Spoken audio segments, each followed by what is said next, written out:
Akşamınız hayırlı, hormatly vatandaşlar, iyleşler. Saparağa hoş geldiniz. Hoş bulduk Kemine salam. İyileşler selamun aleyküm.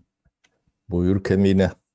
Saparağa bugün sonra olara cevap günümüz. Sonra olara cevap verersi.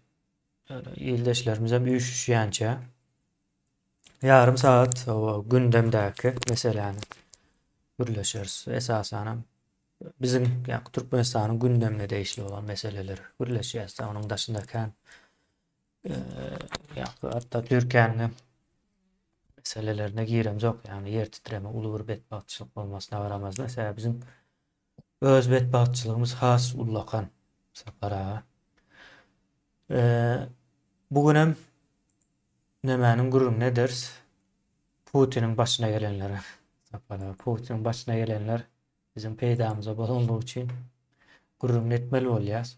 Şu tayda bir neme var, kıskacak bir video var, şonu bir dinleli. Birinci bir minut töwerege ýaly. Son geliriz.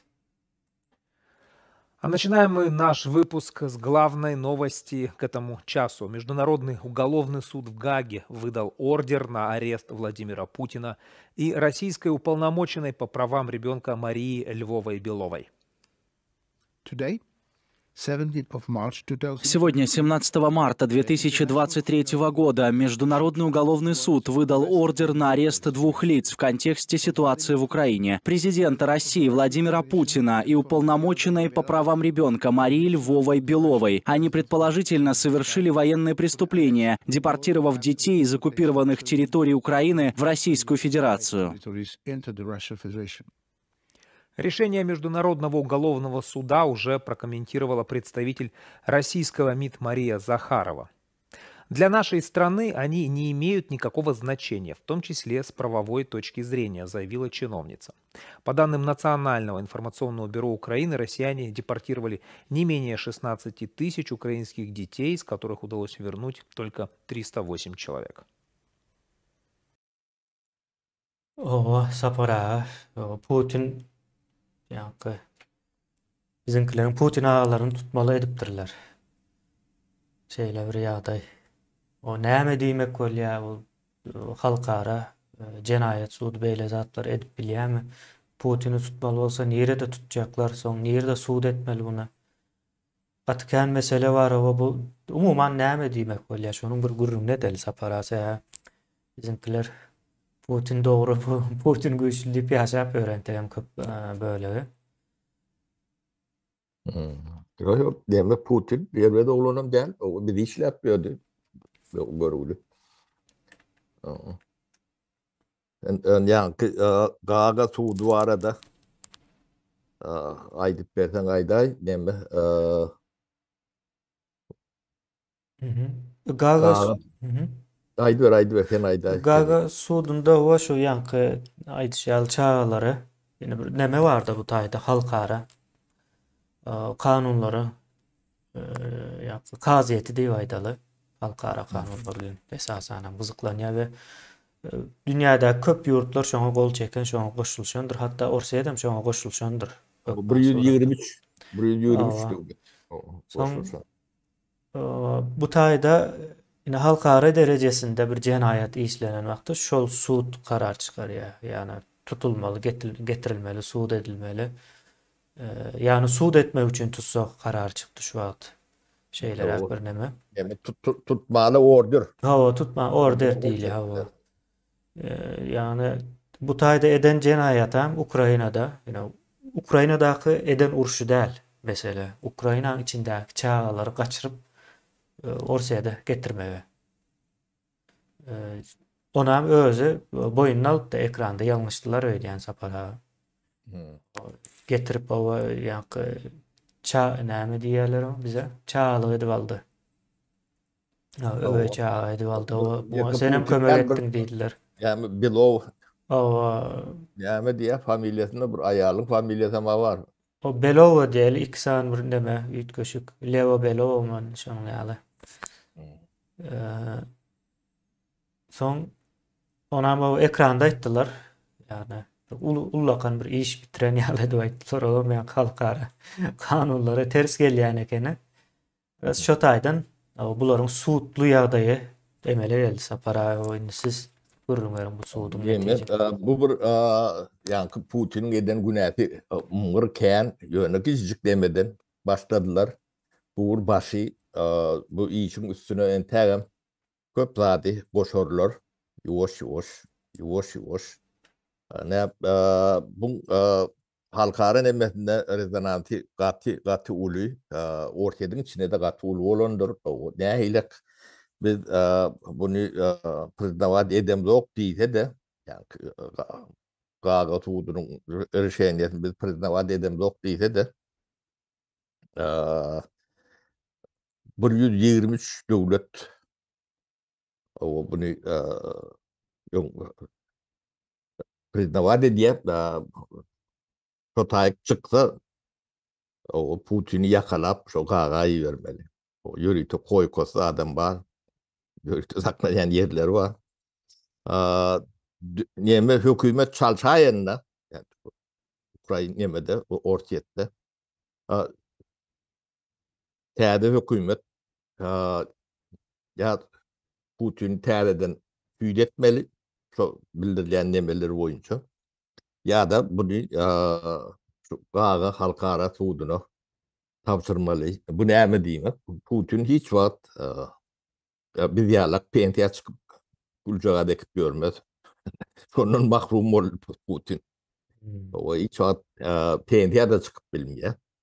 O ömrünü kursusuna yapışık geçirmeli bolýar. Bu urullagan günler şonalak. O ne gidip bilýärler, ne galyp bilýärler, ya da bir imtihanlara bir peýdaly bolar ýalak bu lokan iş edip bilýärler. Ne bulan bir görüntü yaman ykbal var bulan ykbalym bir howuz eder ýalak ykbal. Bilmedim bu ketel gaty agyr öýdýän kemine gelip onu gidip bilmän o matkara boluşup ýöler. O soňum yani bu saglyga da neme diýerler. O giýje rahat ýatmasaň o saglyk ýaşyň bir çene barada bu zatlara çydatdyran ok. O sapara başka prezident var mı? Yine Putin'in ýagdaýyna düşen su yani tutsa edilmeli diýiler. Neme bizim toýdaşymyz ne Recep Bey oňun günü kıyın gaty. Allah kuwat bersin, saglygyň biraz gowşap durýar. O emede de. Gitse de bir däl, galta da bir däl. Ne boljogy. Gaty ne gumana. Ýöne hemme zady wagty nedilmeli. Akyl var, paýhas var. Bu dünýä ömürlük gelendir öýdüp neme diýerler. Bu yerler gelse gitmez. Dip o ýalňyş neme diýerler de.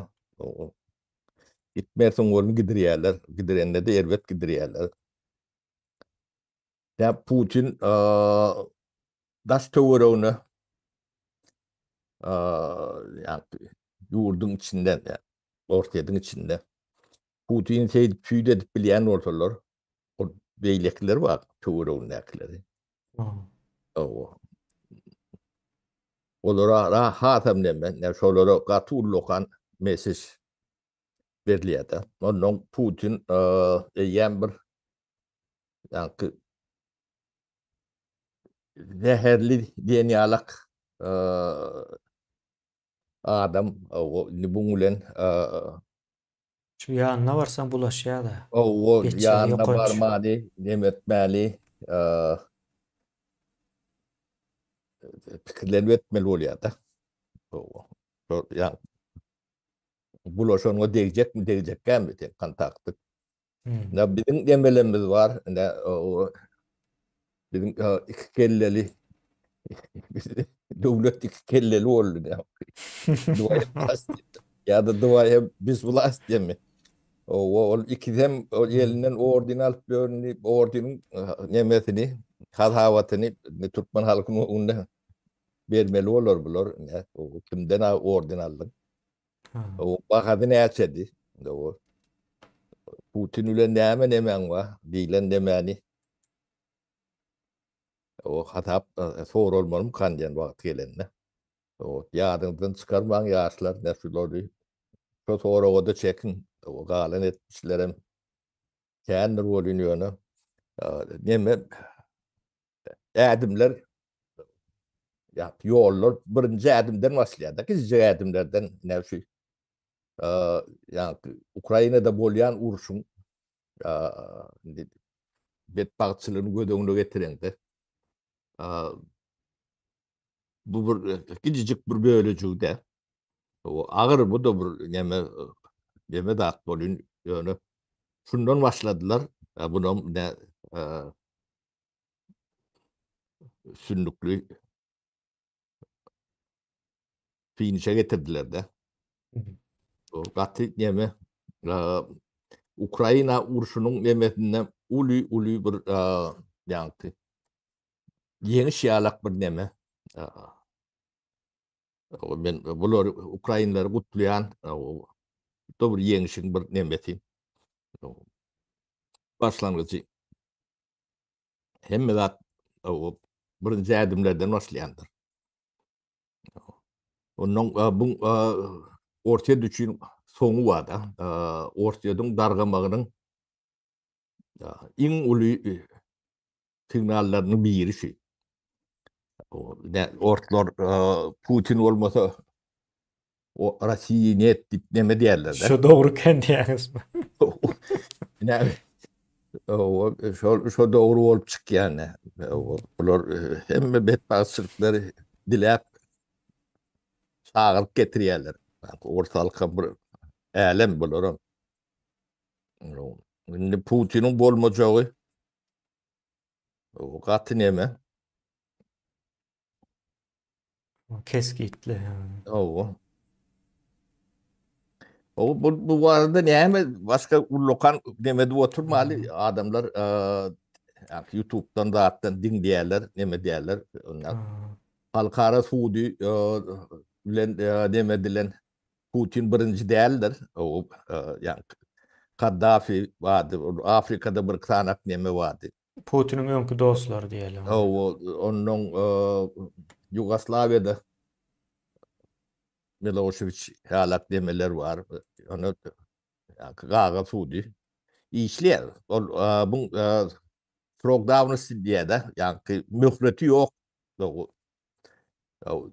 kararı 10 yıl geçti de 100 yıl geçti de ölmeden ellerine düştüm neme diyorlar ne Milošević'i ne çillen son alırlar tütloklatlar edip demettiler Putin'im şu at Putin'in neme yani ortadan içinde bir yani gödü ararak bir grup oldu tutup neme ertemeli yani şu çağları alt kaçışları yalak Putin'in ödün alt kaçıp gaga tuğdunu tavşırtalar ve selam ortalar kutuluyor. O şol bir neme bir taraftan çıkalga da Putin'e bundan sonra gaga suudunu Ortaya düşünüp çıkalga ne Putin'i şeydip tavşırıp bilteler ne diyetip ortaya halat etmen bir formülası o da. Bir fantaziya alak golün yönü realini bolup bilecek neme. Bolmasa da bu ortaya imperiyeti darınlığa sebebi bunun en gizli atları var da tarih vardı. Ortadan en gizli informasyası ne şu tarihidir. O da gittiği için açacağın ort var ya da. Yani şu tarihi doğru açılanla şu imperiyanın ayakta durma mümkünçülüğü yok. 500 yıl bundan basıp alan halklarım boyunup başladı. Bizi kulçuluğa falan zihir ettiniz deyip. O kırgınçılıkların emeleri, ne Başkırlar var, Çuvaşlar var. Hem mecehnikiyeti eyyem yani eştilip başlattı. Hmm. Ortadan ödü hiç sadeken yumurtgalak deme. Hem meceden yalan, dolon, Ha. vahşilik. Bu vahşiliğinin nemeti yeke soňky Sovet demek değil. 700-800 yıldan beri şeydik gelyen demek. Pyotr birinciden başlap gelýär. Hmm.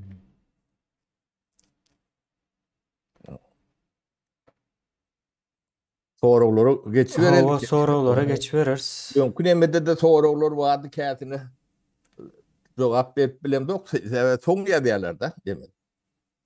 Hava illeşlerimiz deme de sapara.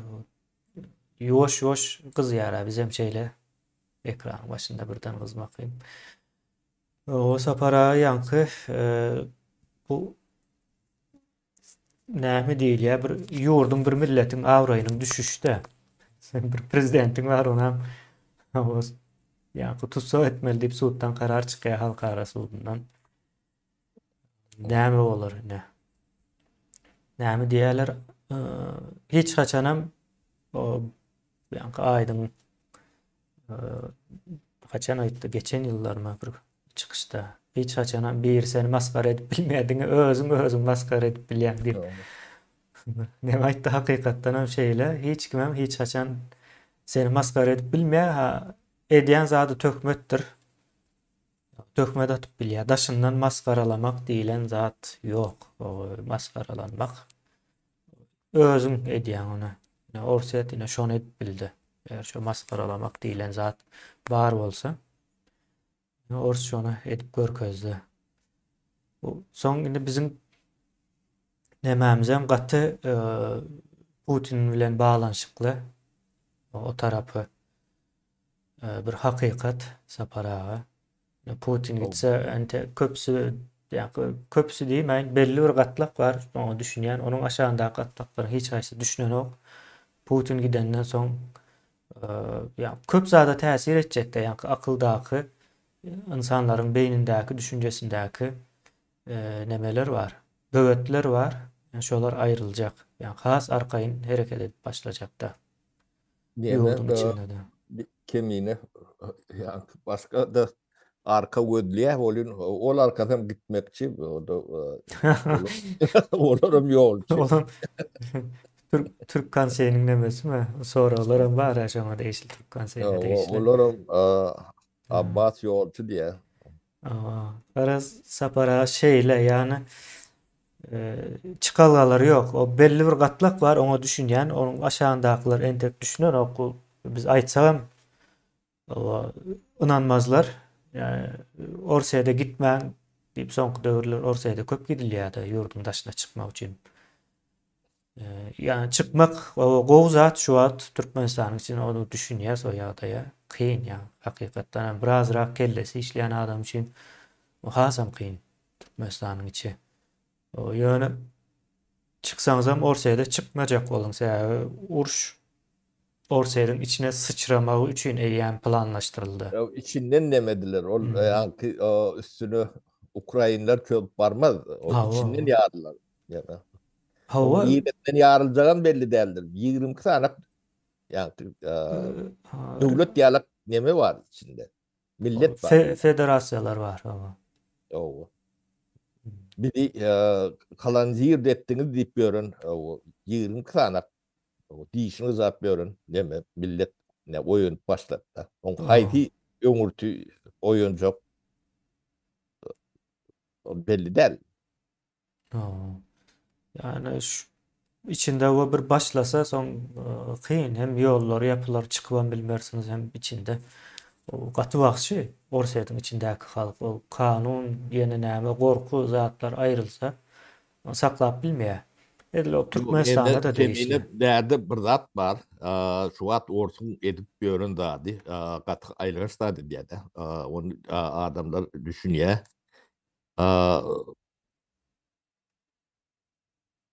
Mobilizasiýa deyip demesi var da yağdayları. Olorum dine canlı et yalaydı bulunuyorlar. Mahmut'ta günlü 1100 adam öldürüldü. Günlü 1100 adam. Böyle köpüsü şolong mobik diyorlar yani Babil'de var dediler. O 80%, 85%. Yankı şu 22 devlet deydi ya, şu halklardan o Başkır, Tatar, Çuvaş, Buryat, Buryat, Yakut, Eveyk, Tuva. Tuva, Çororyalık yerlerden, Kavkaz'dan Ors yok şimdi. Yani Kırılyatlı. Bu yankı milli arasılayış yani çizgi değil ya da beyleki milletleri yankı ırgınçılığı iyi veriyor da. Ödüm iyiliğine günlüğün adam ne hem şu ne diyorlar. Yani Ukrayna'nın oku terörü diye. O öyle onu yine değil. Ne? Ya bir yarmaydan Kovrak Bahmut'ta 900 1100 adam ölüyordu. O tarafın. Ya beylik taraflarının bölüyendir oluyor. Onça değerli. Ödüm şolong 80-90%. Yani Ort milletten. Ödüm bu açık yani hiç bir leriyalak değerli. Olur kız hiç ya sine öldürüyorlar. O iyi verenin bildiği öleceğini biliyor. Öldüreceğini biliyor. O kim için, ne için? Deyip benim şu sorular ortaya çıkıp başladı. Çağını yani diri et yemek için geçtiren o adamlar. Ya ortlon köpüsem yani taşına çıktılar. Yani Urşmalı ortlar. O şu Türkiye'de, Ermenistan'da, Gürcistan'da, Mongolya'da, Kazakistan'da, Türkmenistan'da da var yerler vardı.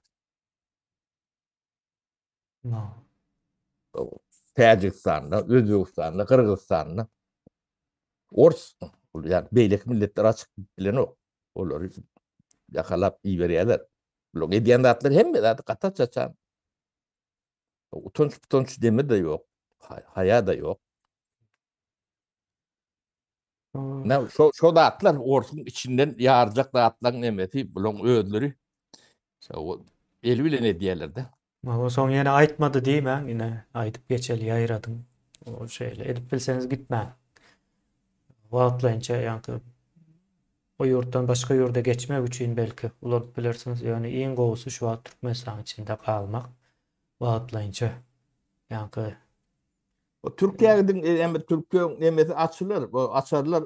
Bunu taklap bilmiyorlar. hava açıl ya. O şimdi neme bu Ataloğlu'yken biraz düşünüyorlar öyle yani bu Putin'in Irak varacağını. Yani Türk kanteyine biz Çilen olduk deyip var ya. O tayp Çilen olsam yani o vida nem çıkıyordu diye. Bu görgüller. Bu Onların Bağvar kellesi Apırlar, bilen edilen işler değil de. Bağvar Apırlar bunlar şu Oraya da bir unitade uğurlamak, o toğun tatmak, o pamador demetmek, bunlar eden de atları şeylere Putin'in ordin almak demeye gerek. Doğru. Olama bu untaz orlanın biri. Arginalım ya da. O sapara sorulara geçelim. Size soraptır. O Xi Jinping pozisyası var arada. O fikrinizi açsanız diye. Fikrinizi soruya sapara. Şu yaşlılığın men tanam o fikri bulurgatı akıllı. Orsiyalak değil. Duzo. Hem Ortaya alağım değil, hiç kimi alağım değil. Kıtayı bulur başkaça fikir ediyorlar.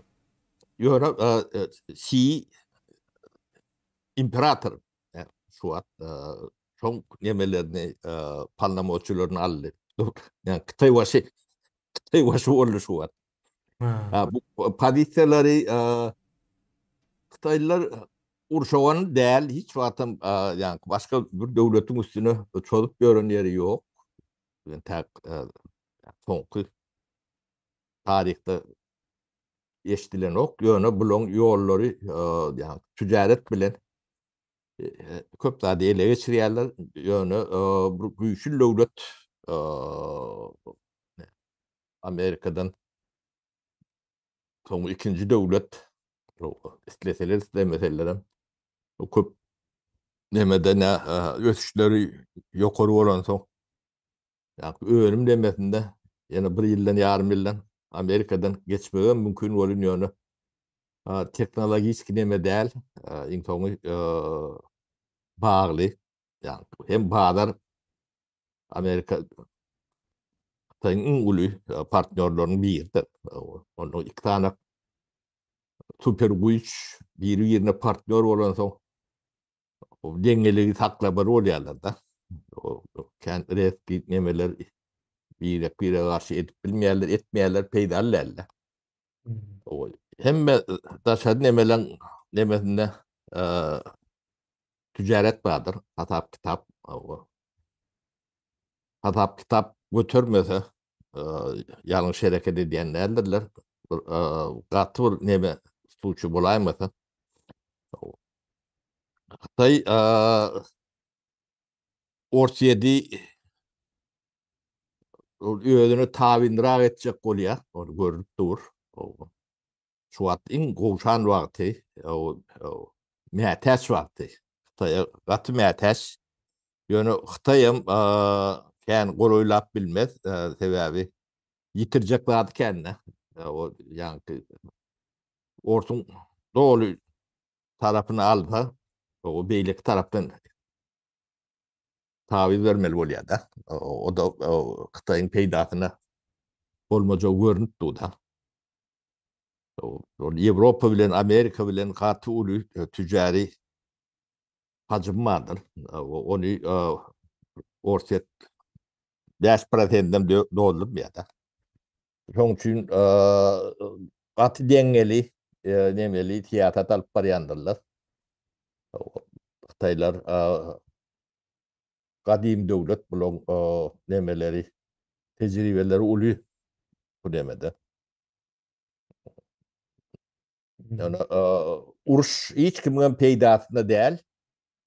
Bolýan ýöne bunu gutormagan bir formulasy bolmaly. Ýani ýöne gutorma däl, soň dowam öwürlük gelmedi ýala et gutormaly. Onam Orsiýedy şu wagt ýöne demesseň bolanok. Yani Xitayda gutoroly, daýyn ors çekilsin, Ukrainada ýerini alsyn diýsen bolanok, o sebäbi Haklaşmaly da. Orsiýet ýene de özüni toparlap öňkü dönem uly güýç bilen hereket etmeli. Onu hemme kişi bilýär. Şoň üçin mesele Orsiýedy dargytman goýmadylar. Şoňa Orsiýedyň özü getirdi. Orsiýet bundan agryk ýani öňkü Orsiýet ýalak bolup ýaşama nemesini ýitirdi. Düşünýän bolsalar, ýöne horhorlary ýatanok, dünýäň oýuny teň horhorma bagly däl.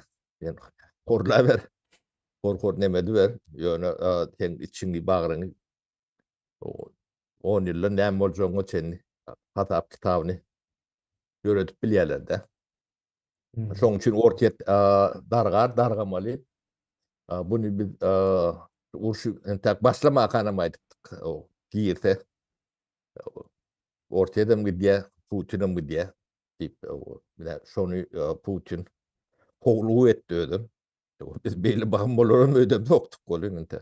O 1-2 ýyl bar diýip. Ajalyna azarına hoğruğun eme. Hmm. O yöne tid gutorma nemesi mümkünçülüğü az. Vereyatlı tip bir yıla çeker mi? Yıl yarıma çeker mi? Belki yirrak olmağı mümkün. Yöne ortiyat yengil ben bu uç gutormaya da ortiyat doğru yengilmeli. Hmm.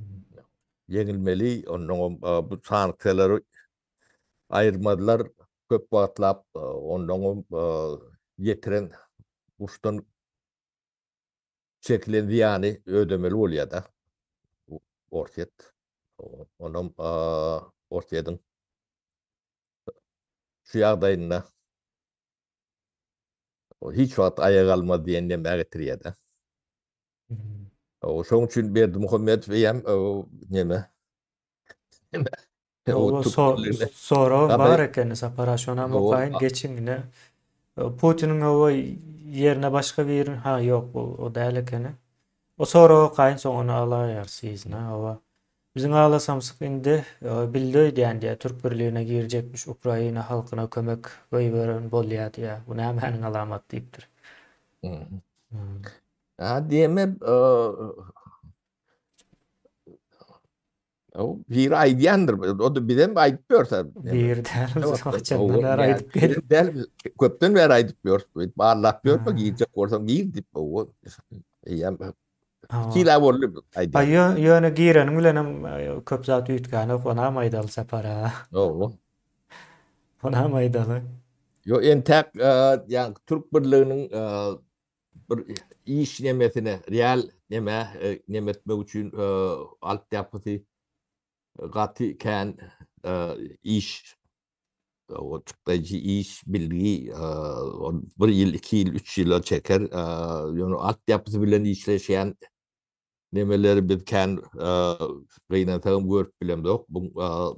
Giden altyapısı vardır. O yani birleştik tip demediler. Nedir? De Avrupa Birliği'nin altyapısını bilenler ben şular 10 yıllap kurdular öyle. Bunu çok yani intelektüel demeti bilen. O Türk Birliği'nde entek budatlara düýüplü altyapısını giyirsen oklarda. Bunun içinde o kanunum var, o kalan datlarım var, o bilgi, kompetentli nemeler kanunun hem beceti yani biri birine kıvap gelir yalak olmalı. Onun yani iş gücünün, kapitalın akışı nemesi o etkili meselelerin sadi bu topor meseleler var da. Bunun üstünde yani profesyonel atlı yararlı ekipler çalışmalı. Bunu bilmedim. Olur yalak demeni gıynatağım görüp bilem de yok. Biri başını çeker mi kaktiyat bunu entek başını çeken demeni kendir teret görüp bilem de yok da. Ben näme benzediyen separa bunu. Yani bir garawol oğlanlar üýüşüp öz arasında bir näme diýilýär ona sosialleşýär ha. Şonu görýändi ama bir giden ýanky diktatorlaryň o üýüşeni bilen bir işini ýörep göremejegini düşünüp bolýar da. Yok birinci adım için gowy Ha. adım buna kutlamak gerek. O adım doğru tarafı adilyan adımdan hem beceti kutlanmalıdır, kollanmalıdır. Doğru tarafı adım adilya yönü bu aşağında iş vadına idiyatta. O işi yani Türk Birliği var arada yani onlar çok değil. Yani 92. yıldan beri yardımda da. Şu vatlar ne bir de şu vatlar var arada iş en diteler biz bunu daha sederdik. Şu vat ekibimizden var. Hem bedadımızdan var. Beylek durutları bilenem dil tapşardık neme derdik. Yani hayt deydi olun bağırın kırattılar. 92. yıl olması birleştiler. O bir Respublikan çağırıp o neme başladık olun matbuadan hait dediler. Orayın yana bolmadık gala ettiler. O Nihat Derrov Kerim filan tövüş. Öküleşen oldular. Eylekler ulen yine sonuna kara deyip tırak. Hmm. Sonra var. O aydı ver. Putin'in yerine başka bir yerini gözleyip başlarlar mı? Ve bu yağdaya Türkmen hükümetinin diye tepkisi näil olur? Ya Türkmen hükümetinde hükümet yok. Hükümeti. Onda ne aylak deyip olsun. Oy. Kesin çıkarmak kaçar yine. Şu atı yap kaç. Son etti de şu atı demedi. O, Türkmen hükümeti yok. Bunu deyip ki araşa deyalak. No. Ullakan bir zat olmaz. Çaresiz o beyin yok olur da şu an teçel edilen zatlarım. Köpse olur len edilen ok. Yok, Neme var da. Gurrun eder. Demeyine. Hı. Türkmenistani doğru düşünmelidir. Ne oğul oğlun prezident bolma lälliyle neme değil yönü da şu oğlun oğul oğlun. O Bavaraptan o ne bilýän ben. Şu diplomu yok diyen yal bir zat ol yani yala. O ya ki o diplomsuzlarım var. Neme okunam bu torşunu şungur kursdaşı var. Ben kursdaşımın inti o bilen blok ottur. Ona bir nemeden ben şolong yankı Talaw malikime çıkarma kan dip atlarını tutamak. Ben atlarını tutup başladım. O yankı kan benden kaç kutularını ötme. O şu gurrun veriyattam 10 kil bunlardan. O şu o koşulu nemesi değil. Hiç sat yok. İnni şulong eline devlet verildi de.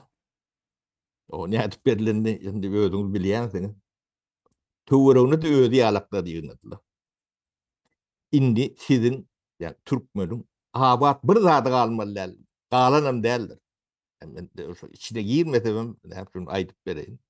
Bundan agyryp bundan berbat bolmaly. Bular etjek bolsa da bilen ok. O döwletiň nähilek işlemeliligini bilen ok. O döwletiň nämedigini düşünjelerim ýok. O pul gazanmaly kan ýa-da o onu ta dogrusu o diýip ben ýöne ýer aýdam ok. Pul gazansan şu gowy işlediň bolýar da. Inni şu an döwletiň kärhanalary bar. Döwletiň kärhanalary diýil ýa-da o döwletiň kim däldir, hususam däldir. Şu taýt bir adam otur diýerler. Olar jügden işleýärler ýa. Döwlet demedin hiç bir zady galmandyr da. Öz ýa bawaraplysyny otur diýär. Ýa özlerini ýakyn nämen. Matlada ot bolsun ýa. Winda ot bolsun çoğun beňde. Onu şu ýa diňe toýýarlar da. Togun näme diýer? Toýunýarlar. Onu çok yarım bolsun ki diýerler. Ýitirýän de adam ýok. Bir köpügüm ýa ýatyrym yapmadyk. Bilen o, demeden o. Ne şey ýatyryp guradyp gidip barýarlar. O Türkmenistan hem ýerine guratdyr. O bularda başka hiç var. Bu kanun nämedigini bilen ok.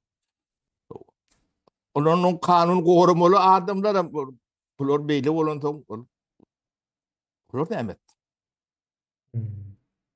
Ne? 30 ýyl abat bir zadyňda malmallar görüp dur. Bular ýa-ki owadan çykyp şäherge ýetip bilmedik demeler. Aralykda oğlum däldir. Eline pilber pomidor ekdiň onun basaran. Arada galyn diýenem. İki dünýä owurus diýerler. Ovalı ne şehirlinde. Yok, o ödem cahil. Ne bildiği vardır, ne ilim vardır, ne bilim vardır, ne tecrübe vardır. Hiç lat bolmalylar. Ne medisina çökmüyor. Ne minister bolan soň çökýär. başka. Onun son çok öğrendim bunu prezident de diyorlar. Bunda okuyup Yani vardı ya da bize tüys gerek adam. soldatlar için ya daraltma için yani. Ha. Hmm. O sapara devam edelim. Berdimuhamedov'un Türkiye'ye gelmenin o asıl sebebi ne diye birleşmiş soraktır. Başka gidere yeri yok. Ya ordunu. O denizin ortasında garp olmazlığı için ya, yılan görsen şu yılana da yapışan şeyle olup durdu. Ödem deme gelmesinin büyük sebebi şundan ediliyor yani. Aa, yani Akbet Çalık'a ullokan proyekt verendirler. Hmm. Akıllı şehir diye mi diye. O, Ya gelip bilme için mi? Bannisteler vurma için. Yani Türkiye'de behesli çete deyip bardat vardır. Yani Ahmet Çalık gelip 5 tane müteahhit vardır. Hmm. Devlet demelerini şöyle orduruyorlar da. Olur 5'te 7. 2 tane o Türkmenistan'dadır. O bir Ahmet Çalık birlikte Polimex. O, Yani yine çok tabanca. kuruluşları Erdoğan ben diye de onu geliyor. Hmm. Gel ne Türk birliğine. O kuruluş, Olmadı da gelmedi. o kuruluş ondine kuruluş değil, o tayda ullakan pulları aklayan da. O. Daşına pul çıkar ya. Türkmenistan'ın deldine, İslendik yerdeki pulunu aklap bilyen şu an. O bu zatları düşünmesi çalışırımlı olup bilir, öyle pul oynaya inmez adın arkasında. Şey O diyelim. ne deme bu Hmm. Bulom demeye geldi de. Yani çatırığa geldi. Erdoğan ömürlük değil. Hmm. Şimdi yani 60-70 günden sayılı oluyor değil mi? 58 günden oluyor. 57 günden. 57 günden. 56 oldu yani bugün hem çıkar ay. Onu 56 günden de belli olur. Hmm. O Türkiye için bir yemedir. Bir başka yemek şeylerde. Dönüm diyelim ya da O dövür çalışacak ol yani. dövür çalışacak. Şöyle yalak deme oluyor da. Gati önemlidir. Türkiye ya yani beylek Müslüman devletleri yalak din tiyatrı bilen demedip dargak gitmelidir ya da öten bir dünya devlete vurmalıdır. İkisinin arasında deme var da. Yani din ticaretinin baran yeri çökme bilendir.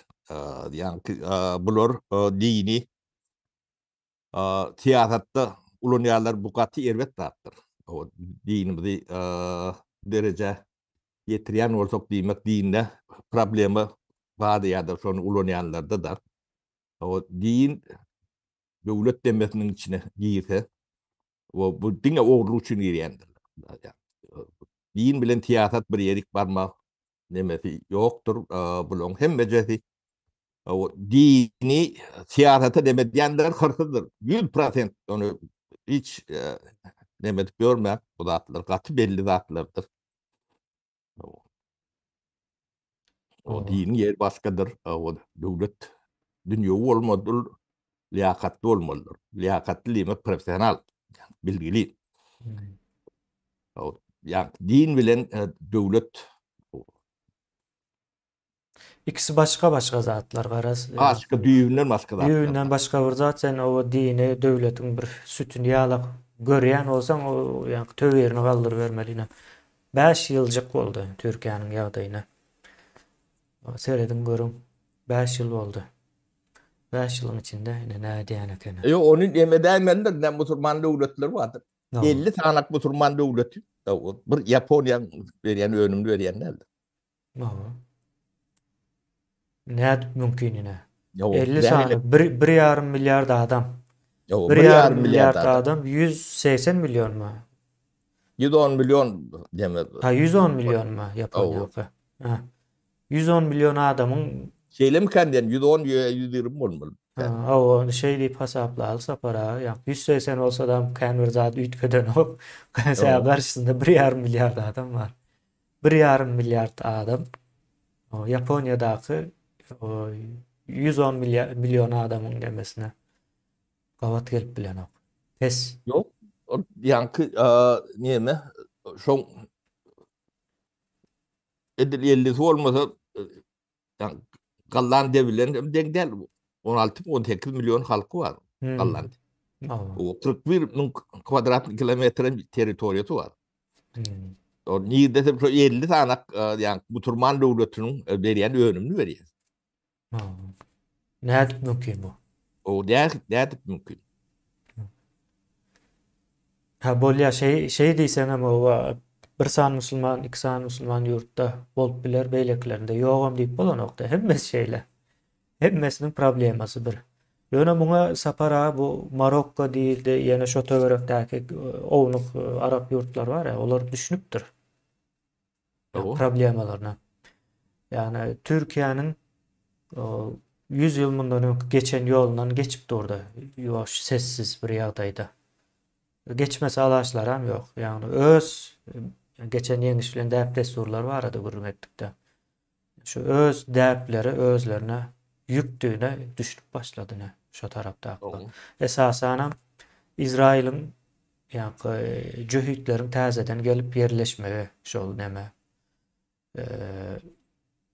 Riyona şu Sevit'e gelip yerleşmegi Arap yurtlarının köpüsünün gözünü açtı yani. Näme bolýandygyny düşündüm kan yani bir reaksiýa döretdi de. Şeylere bir ýagdaý. Biraz sapara sonra geçeli Turan deyip ova galmagal turuzup berenlerden näme garaşmaly deyip soraýar. Gaty dogry bir sorak. Bir bölene ýa sapara edip berdi ýa bu kanunyň ýa altyapysynyň ýoklugyna. Sonra Turan nemesine geleli. Turan o bir farsi bir söz aslında. Turan bize bir değişildi yer hükmünde de. Hazır hem şu wagt Turan diýen ýergizin köp bölegi Herat Owganistandadyr. Yeneden şonça bölegi Eýranyň içindedir. Ýa-da ondan köprägi. Bir azrak bölegi geçýärde. Merwe çelli gelýär, gelen okmu? Turan diýip şo taýlar aýdylýar. Ulan aýdylanda. yani Türkmenistan'ın yerleşen yerleri vardır. Hmm. Turan çok kütlüğü değil. Yani geografik nimeti vardır. Adı vardır. Hmm. Yani Türk birliği doğru burada. Onun adı Gökmen Turan olmalı. Türk birligi hem bolmaly däl misal üçin. Belki de oğul birliği olmalıdır. Yani bu da bir nimeti var. Ondan ben yani döwür vardı. Yani şu döwürlerden demedilmeli. Yani bu da atlar mifologiyan nimetine gidiyor da. Yani biz sağ duygulu bir iqtisadi logika gavat gelýän nemelere dayanıp gurulmalıdır bu da atlar. Yani yokman o dil yani milli nemelikleri yok banda Avrupa Birliği'nde hem bir dille gurulap görün deme de derler. Ya Alman'a var, Slavayan'a aslında var. bir dilde gürlemegi hoplan bir taraftan. O İleride bizim yankı doğrulenşir komşu devletlerimiz bilen gowy agdy bir hem bir taraflayın yaşamamızın peýdallygyna düşünüp şoň temelini gurmalylar. Ne şu teritoriýalarda asırlar boyunca ne yüksek yolu geçen yerimiz var. Bir de bu tücari deme olun yere. Özüm sivilizasyon yani beşiği değil ya da yani tallançağı biz şu tarafları teret demedim. Hem de komşularımı bilen agdy bir bolsaň, goňşuň goňşusy bilen agdy bir bolsaň, näki de bu territoriýa 2-3 milyard halkly ulu bazar bolýar. Onuň yer asty baýlygam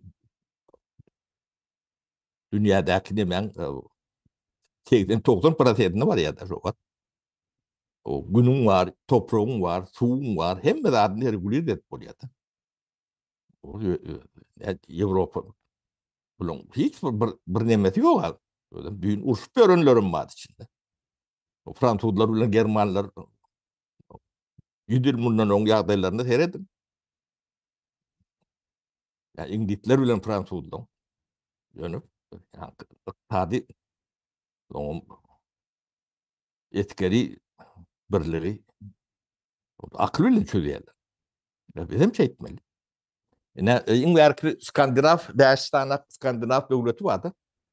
Şoň kanun çykaranlaryna da hemmejesi bir-birine ýanky deme Sinkronizasiýa edilen ýaly. o sinkron demedilýär-de. Şular ýaly aňlaşma etmelidir. Kanun çykaranda da, ýani tüjär nemeleňde de, ýol çekeňde de hemme zady ýanky ýeki özüňe däl, eýleklere de neme bolar ýaly. Bu zatlar akıl çözüp bilýär-de. O akılly bilen gürleşip bilýär. Akılly bilen jahil hiç wagt ýani dil tapyşyp bilýär näde?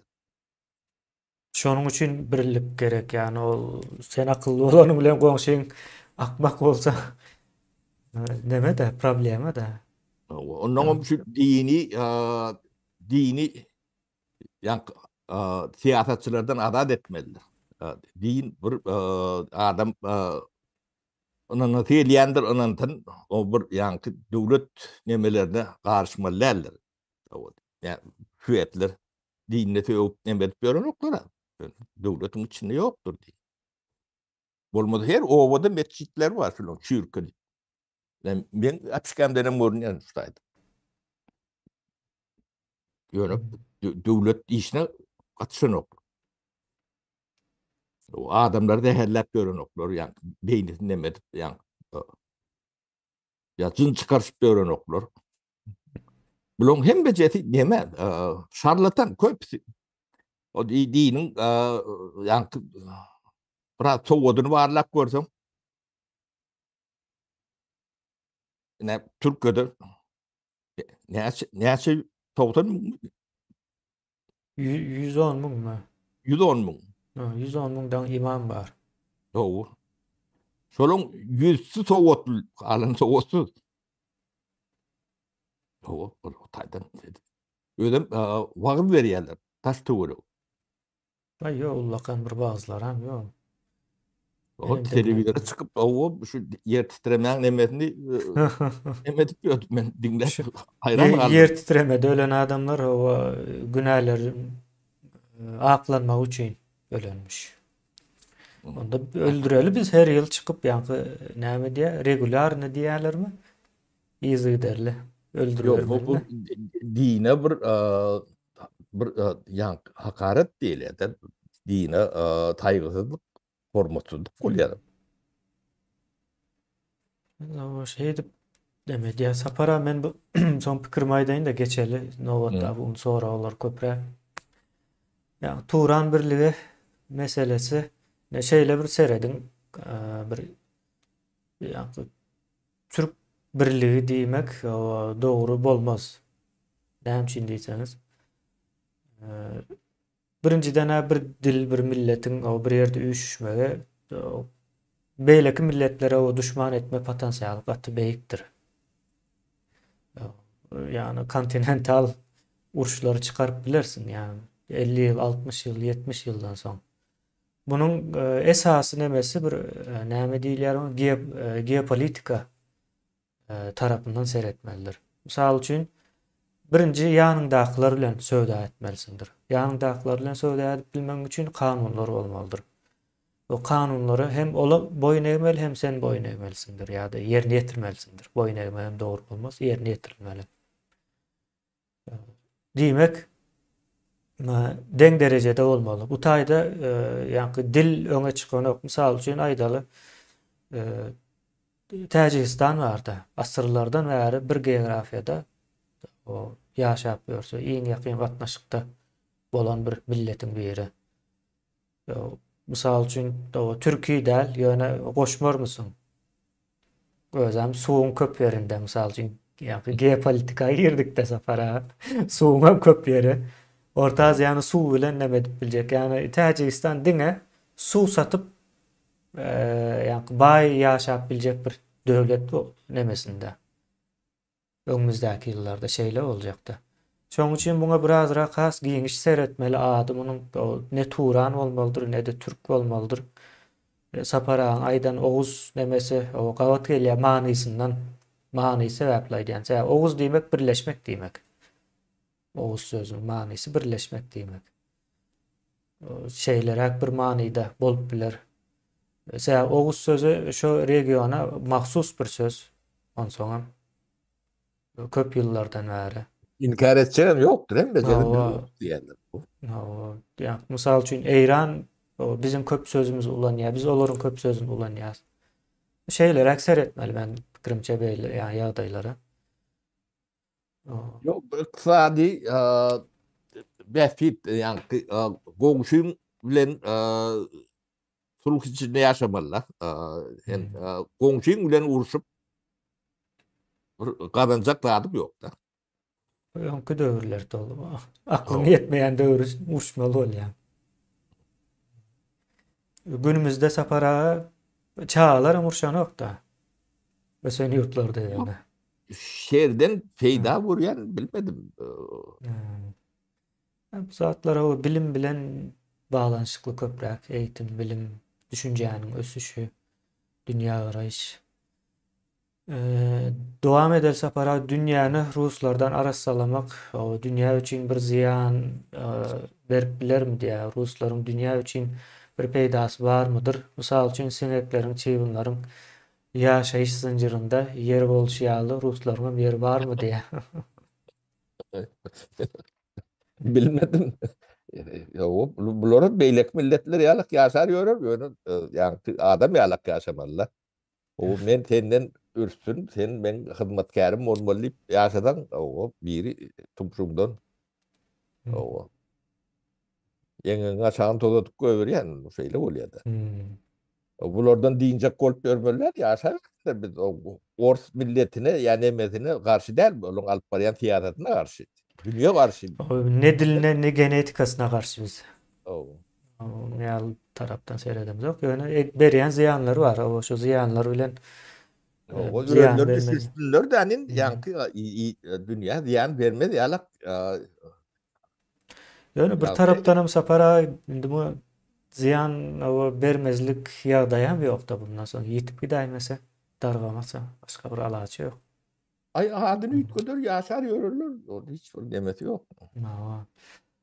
O inde Erdoğan Erdoğan arkadaýdyn jep bikaýdy bu Berdimuhammedow diýe. 60 günden Erdoğan yok. Onun näýlik daha bolup bilýär. Erdoğan daha bolma ýagdaýym entek tory alamaty. O daha bolup bilen o entek.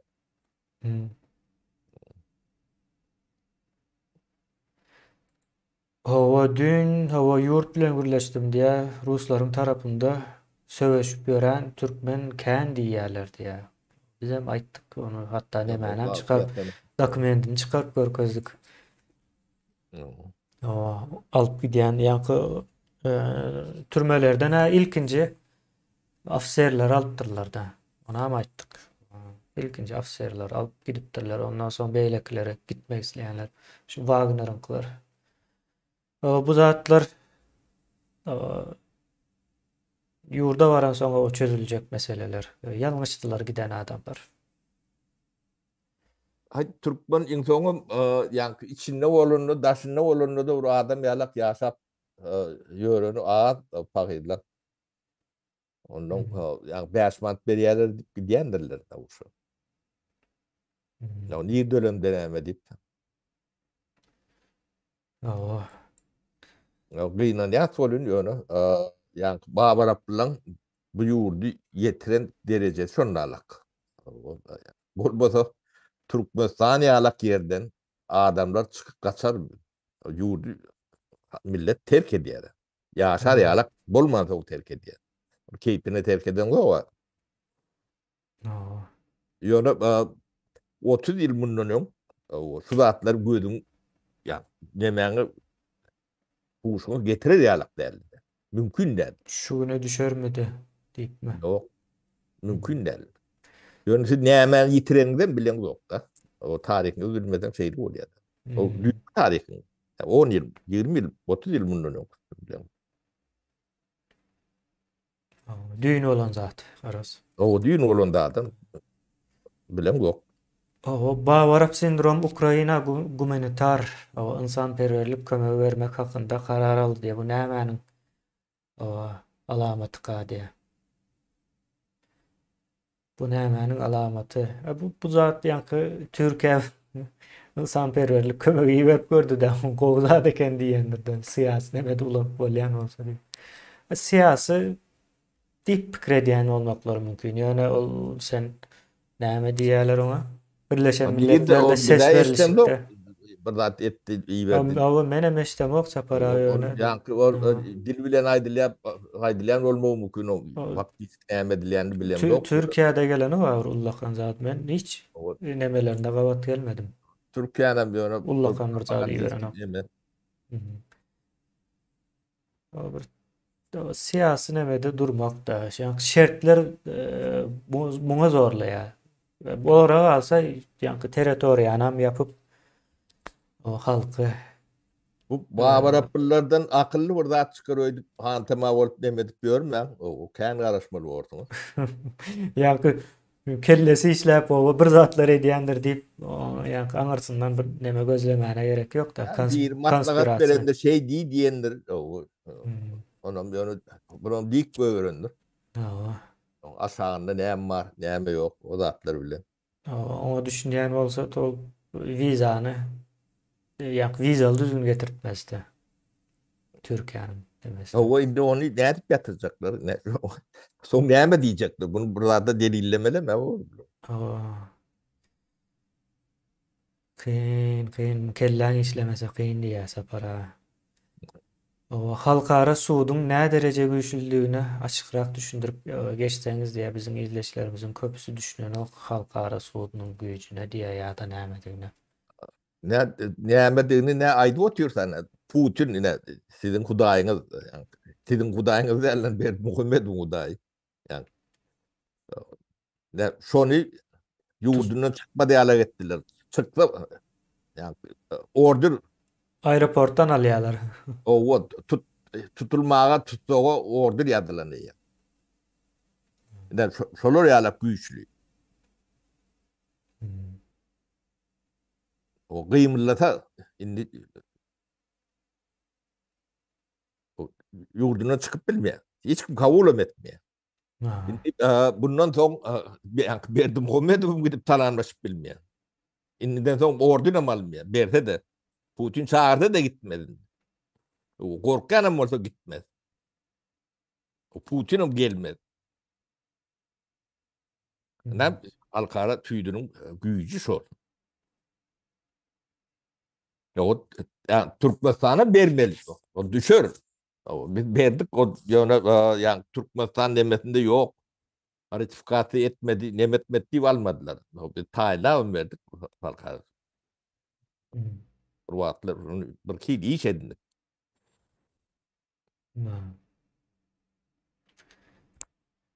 Kelle işlemese şeyle bolýasa para ýene mürgeze aýtmaly bolýan muny. Pentkovski diýip bir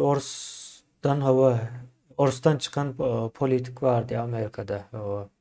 Şonu dinleyen diýme. Şol adam barada pikiriňiz bunam dara adam mı diýip sorapdyr. Men içiyle Yok böyle tanamok, isteyen tanamok, bilemok. Bilmiyorum yok.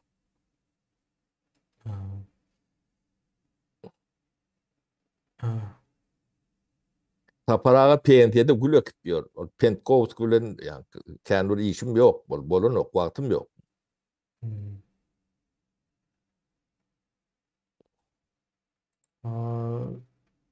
Rusya bölüklenir diyecek bolýaňyzmy? Näme esaslanyp aýdyp dursunuz bu gepleri esasy barmy diýip soraya. Esaslı Ýagny mı aytıp berdi ya? Esaslı mı? esasy bilen bile aýtdy onu O bilmedim dinleyen ýagny. yok. İlleş ne Orsiyet 20 tanak Başga milletlerden emeli. devletçiklerden ibarettir. Bunlar kâtine avtonomi değil ya. Kâtine avtonomlu oblast değil ya. Kâtine avtonomlu respublika diýerler. 20 tanaktır şolar. O şolon her biri devlet bolma, ayrılma hukuku vardır. Konstitusyon yazılandır. Meyletin girdik. Giydirip yazılan. Yani No, meyletin ýerlemese Sovet Soyuzlu meyletin meyletin çıkdy. girişi alak. Olar çıkmalı hakkı vardır. Olaram güýç bilen alınanlar. Onun tarihini üýtgödüp adamdan yani propaganda bilen kellesini ýuwup meyletin girdik. Biz dogonluk halk diýip erteklerini 70 ýyla nemetdiler de beýne sokdular. Inni şo sır açyldy. Ne sebäbi şodur. Yani ortada en gizli demesi tarihi diýip aýtdym ben. Şun tarihi açasan ýüze çykan soň ortiyet bolup bilmeýär. Bu edeni işleri yani şo 22 döwletçik diýdik.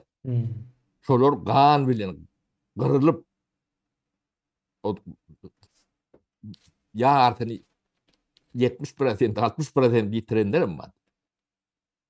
Ol ýöne yani ardatyn berip giren neme döwletler däl bu. Ondan şonu saklajak bolwam 100 ýyllap üstlerine edilen oýunlar var. Yani şol atlar orta çık. Çıkaryalar. Indi saklawam bolanok.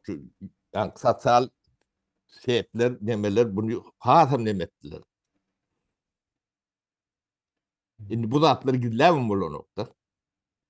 O tarihi bilinen soň olar bilen garnaş dogon dost bolmaga mümkinçilikleri ýok. Şoň üçin dargamalam. O internetem gatyly goşant goşýar bunda. Maglumatlar tiz we gysga şekilde ýaýrap durda görnüşde. Öýdem görkezip durdy. Şu wagt uruşda bolýan adam aýdyp berdi. Şo Ukraina uruşunda günne 1100 adam ölýär. Şolong 90% şo milletlerden, yani Ors milletinden näl? Yani 20 döwletin içinde ortamada 20'ri şo taýda uruşup ýör. Urşal näde şolong wekilleri. Şo taýda şolar gyrylýar. Ors üçin gyrylýar. Biz näme üçin gyrylýar diýer. Ne sebäpler şol aýdyp oturdylar bunu. Gaýtalap aýdyp berdim.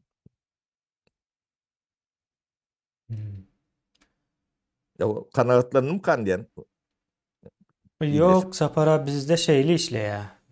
Ýa-ni näme daýanyp aýdylýan diýilen söz var ya.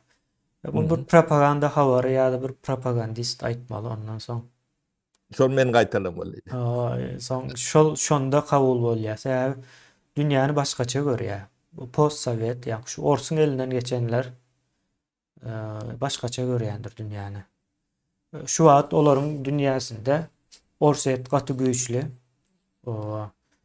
yeňilmez, näme diýär, gün watar zalymna garşy göreşýän, halas edici ağa, arkada şeýle görünýär Orset.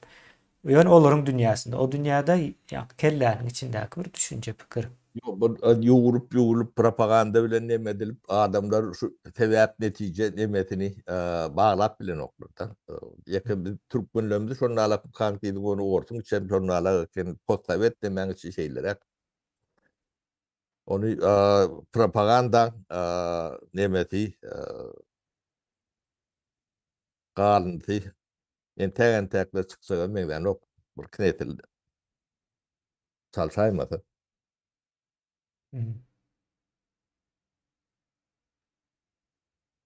Alaly soraw kemine. Vilayatlarda häkimden tutup hökümet, edara, zawod, kärhanalarynda diňe ahallar başlyk näme diýmek bu ahally unitaz oğruları vilayat. Ya kim aýtdy ýa? Mene o bir kısan neme bilen karşılaştım her türlü velayetden var.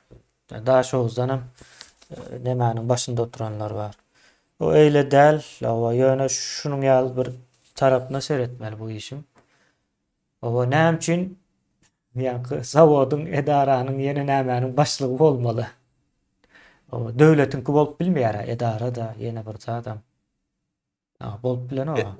Deme adamlar bir zady yani öz tarihlerini bilen yok. Da düýük tarihini bilen yok. Yiğitler Sovet sisteminde 91-nji ýylda çenli sizin döwletiniz çoň içinde ýaşady. O planowy Sovetski planowy sistemi. Planlaşdırış sisteminde. O hemme 100% hemme zat döwlet eýçiliğinde. O sistemi 91-nji ýyl ýykyldy. Oň ýerine yani 91-nji ýyl Bahadır yktysadyna geçmeli diýip karar alındy. Yani kanunluğunda teredi. Bahadır yktysadyna geçmeli diýip. Bunu geçmedi. Geçirtmediler. Geçirip başlandy. Yani 94-nji ýyla çenli bu reformalar edilip başlandy. Ol bir ýylda ýarym ýyl edilen deme del. Soň o reformany ýatyrdylar. Telpeklerini tiýrip aýyrdylar. Bu köne sistemany dowam edýän ýaly etdiler. O dowam edip bilen ok. Etmesi mümkün değil. Sovet sistemi giden bir yani Sovet taýuly üçün edilen deme. Onun böğrünü ayırıp Sovet sistemini yaşap bilmeyen. Mümkün değil. Sovet sistemini nemesi şundalar. Seni bir yankı bir agrarını döwlet edip koydu. Sen öğrenimçiliğin yok. Tenagatın yok. Masin kuruluşun yok. Başka nemelerin yok. Bir satın yok zaten. Sen bir ova hocalık demek. Parti yapıyordun. Başka adın yok sen. Şu çıkaran yoktu. Şu adam çıkan nerede? O köhne sistemi bilen işlep bolunu var. Çok işlep bolmayanlar da bile sonra da düşünüyor yok. Ben ayda oturuyorum. Devlet sektörü galli. Yerine başlık koyarlar. O da hususi yalar işlettiğine pul alıyor da. Yani kazanca diye. Çökken. Çökken de onu depyerler gidiyorlar. Yapyarlar fabrikanı ya. Dargı diyorlar. Yani resursu sömürmek. Bu Başka talancılık başka hiç sat değil. O da devlet formasını veren oluyorlar ki bir men prokuror diyor. Şu köyünü dön alın diye. Onu hemen prokurorluk ediyenin bilin o. O biri ben poliste diye neme diye. Adam korkulmadan, adam toymadan başka adam bilen yoklar. O kanun bilinmiş yok. O kanun orucu orgun deyip adı var. Yani kanun, şu Sovet kanunu bitkutmadı. O tadı reforma geçirmeli. İşleyecek olsa. Sonra o saparayına öyümüz yok. Bolar mu deyip sorayalarda. Şu taya gelelim. Kanun yok diydiniz indi. O reforma da geçirilmedi. Son öyüm yok. Täze Türkmenistan'da öy olur mu, nähil olur deyip geçenki nemelerde kän soralyp da ine aýdylmaly. Yani öy vardı ben aydıp bereyim. Ne biz ovani enflasyonu ayağa kaldırmalı. Yani ovaları 600-700 min 1 milyona çelli. 3-4 yılın içinde. O villaları kurulmalı. Yani yaşar yalak, adam yalak yaşar yalak. Ovan adam yalak yaşap bilmesi için sonra yalak neme gerek? Bu tuzaylar gerek.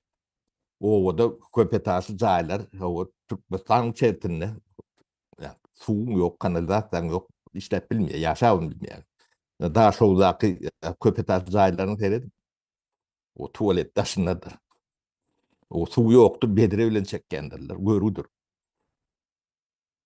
Kârcoda şunlarlar, köp yerler. Sapara 21. asırda elde kir yuyalar. Yankı pasoda yuyalar yere çümüşüp oturup toprağın üstünde. Yankı tavak gahbaç yuyalar. Suda napor olmasa ne hem etsin? Keminle adamlar başka alacağım yok. Sapara o sebebi o her türlü olup biler yönü. Ayçak olyanım yankı surat şol. Çümüşüp Hiç Yani teknolojiden neme. evet, Aynen. täze Türkmenistan barada gurrun etdik de täze Türkmenistan'da şu plak owo ayağa almalı. Owo da sen 70% halkın yaşayan yeri owodur. Sen gönödlüğündür. Şu owan adam şekilli bolmasa sen yurdun adam şekilli bolup bilmeýär. Yani bunu Babaraplılar düşünüp bilmeýär. Şoň üçin ben Babaraplı diýänim. Owul oglan bu zatlara düşünmeýär. Düşünmesi mümkün hem däl. Sen gönödlüğün gaýe o danyn yurdun awat bolmaly. Şoňa düşünseňiz, yani Türkmen dilini aýdýanda, sizin gönödlüğüňiz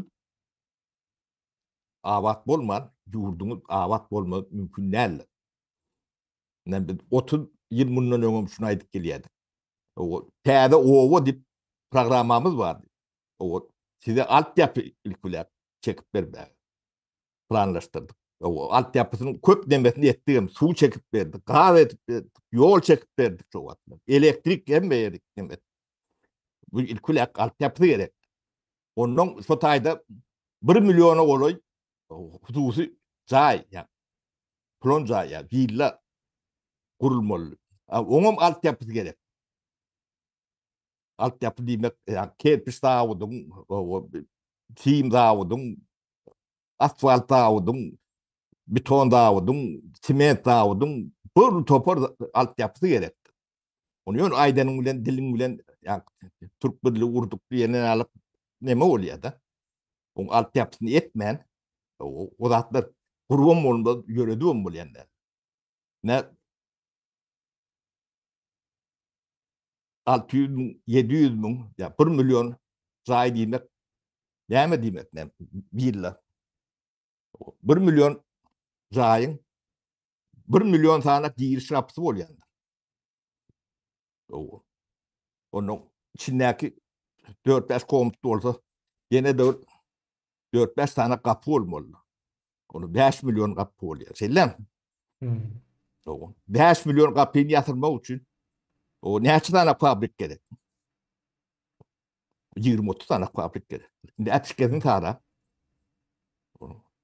7-8 milyon äpişke gerek. 7-8 milyon äpişkeni kurmak üçin onlarça şu da diýen Davut fabrik gerek. Sizin iş yeriniz şolar. 100 minler bir iş yerin. Oraya kemen 3-4 tane predmetini aýdýanda. Çark da bular bir ýerine aýlayan çarklar da. Owa ýerini jaý bilen üpçün etmek ykdysadyýatyň multiplikatordur. Öyle iň esasy şu programmany durmuşa geçirende 100 miňlerçe iş ýeri açylýandyr. Önümçülük böndürüp başlayandır. Siz owu hojalığından ähli bu owu hojalığın hemme önümlerini üýşüreňde 1 milyard dollara ýetýänlerdir. Emma sizi jaý bilen üpçün etmeli proýekti durmuşa geçirende sizin milli hasylatyň 10 milyard dollar bolýar. Ardından belki de 10-20 milyon bolar. Demetine bagly. Katlanýar da. Indi 1 milyard bilen 15 milyardy deňeşdirip görüň. Yurdun içinde öndürülen öňüm çok. O da sizin aşyňyz, işiňiz, çöreňiz, eşiretiňiz, öýüňiz, ýoluňyz hemde zady. Siz bizi terörist etmek bilen, oğru etmek bilen şol zatlardan mahrum etdik bolluňyz. Şonu bilen doktasy. Biz şol zatlary ýetip görün adam, böyle başladyk. Görüp gördük, ulanyp gördük.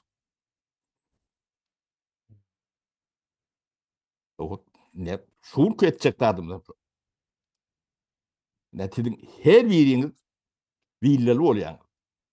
Hökman bolýan. O nädip bolar? Villada ýaşaýar diýäňiz da. O nädip bolar diýen. Ol jonay denmi. Ödüm hemen işli, aşlı yeme oluyor. Tabii yani fabrikleri tez kurmalı. Tez işletme. O çayını da tez kurmalı. Özgür de öyle. Bir olup verir. Hmm. Onun yani Türkmenistan iktisadiyeti o yerinin nemesin. Durun yerine. 10-15 kat uluyordu. Yani bir predmetten başka zincirlere kere. Bu da atları yani bağırıp akıllı bilen düşünüp olmuyor. Ya şu at aklı Türkmenistan'ın hükümetini alıp Florya'lık düşünce. Diğerinin kelletinde. Bağ mı? Ya, yok. Sorak kurup. Eşlik kurup.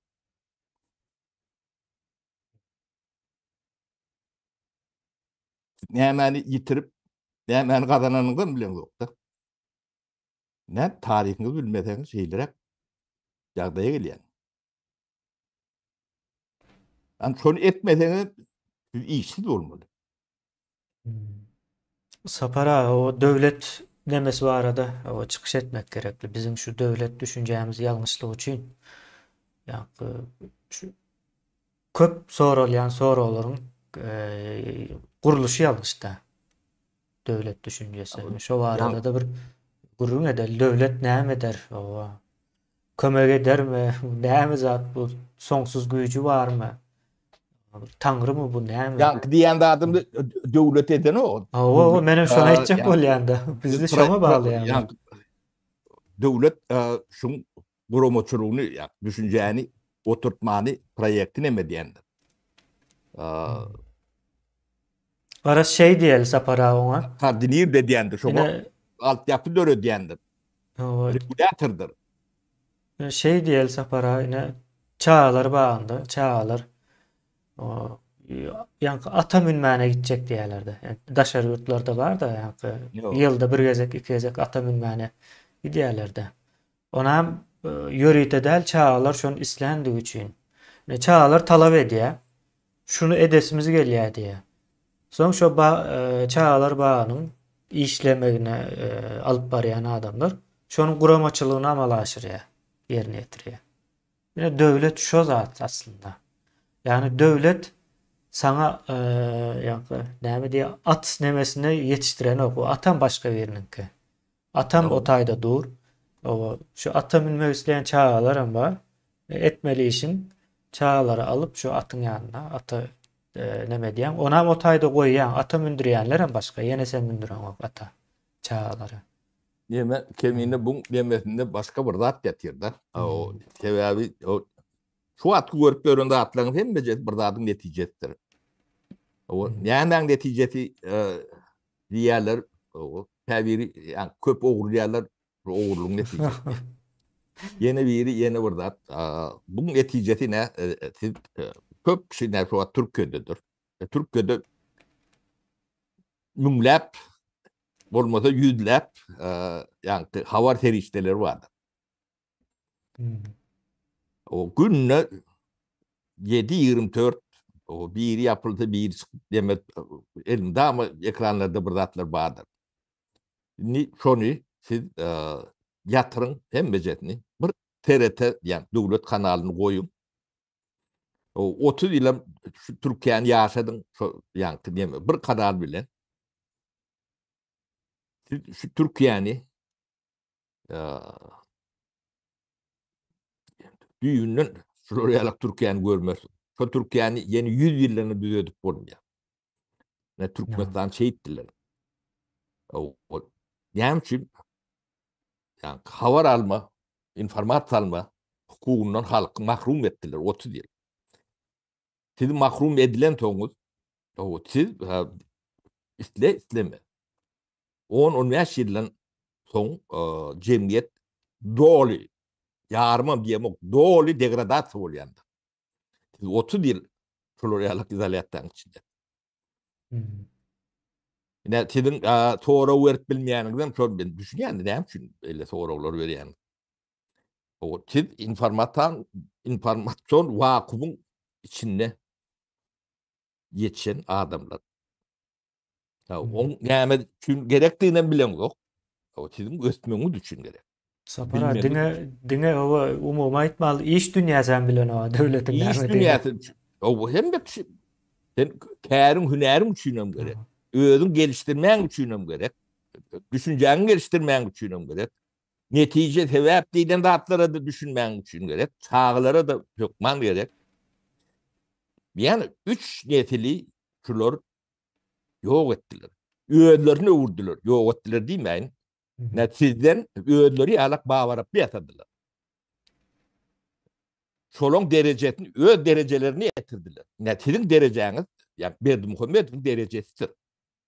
Şon kelletinde de sizinkiden ütküçlü hesap yoktu. Siz hem şondan oğul değilsiniz, o da sizden oğul değildir. Şu at bir bal otan içinde oturuyorsun. Onu elbet diye, onun yönü senin, ondan oğul değil. Bu da atları düşünmeniz gerek. Yine şeýle bir soru var Sapara. Orsaýdyň içinde basım wagtlarda 5 sany bank yapylar diýip orsun halky beýenýär dollar düşer diýip. Menem diýen begen dollaryň düşenok diýdim diýär ýurdum. Ýa-ni ýurdum çökýändi, orslaryň demesine ýetanok diýjek bolup ýaly sözlemiň soňunda. Ine umuman bank çökse orslar dollardan halas bolýar diýen ýaly näme çykaraly. Türkmenistanyň halas oldu da ine dollardan näme boldu? Bankam ýok, dollaram ýok. Halas bolmaýan bolsa şeýle bolýar. Näme diýelim? Hoş bolsun diýelim Sapara bulara. Yani Türkmenistan halas bolmak üçün ilki aydınlığa, yani açıklığa diýenden ya da şeffaflık diýil ya Türkçe'de. Aydınlığa çıkmalılar. Bizim hem bir adımız karanlık, bir karanlık Türkmenistan neyse. Hem bir adımız karanlık. Bazı adımız anonim. Edilen dağıtılan arkadındaki adamın adı yok. O adam dine, yani bir adamın adına bağlattırlar da. Ýaşulynyň buyrugy, kanuny, siýasaty diýip.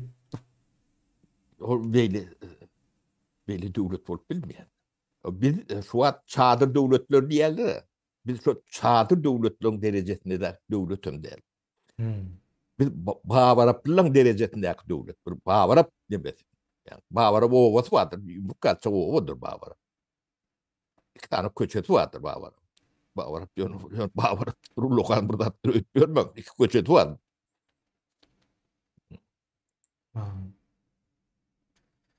O Türkmenistan şol yani şol owa öwürlen.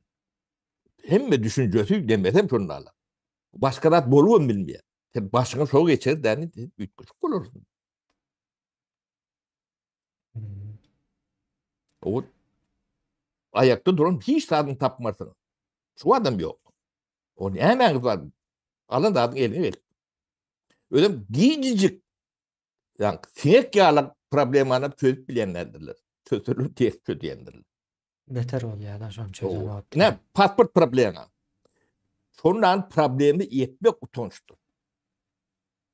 Şonu çözüp bilmeyen hökümet yeken minut hökümette oturmaga mümkinçiligi ýokdur. Dünýäň haýsy ýerinde çadır döwlet diýilen döwletler şonalak däl. O problemi däl. Onu bir tipografi yapýar. Ýörükde maşinler var. Men özüm gidip gördüm. Ýörükde pasportum bu wagtda olmasa da gidip aldım. Hiç problemi değil. Yönü alt yapısı var. Belki yani, onun nemeleri bilir bağlı. Şu taýda biraz bilgi gerek. Vesselam. Bu lokan çıklayıcıdan yok. Yönü bawarap da bolmaly däl.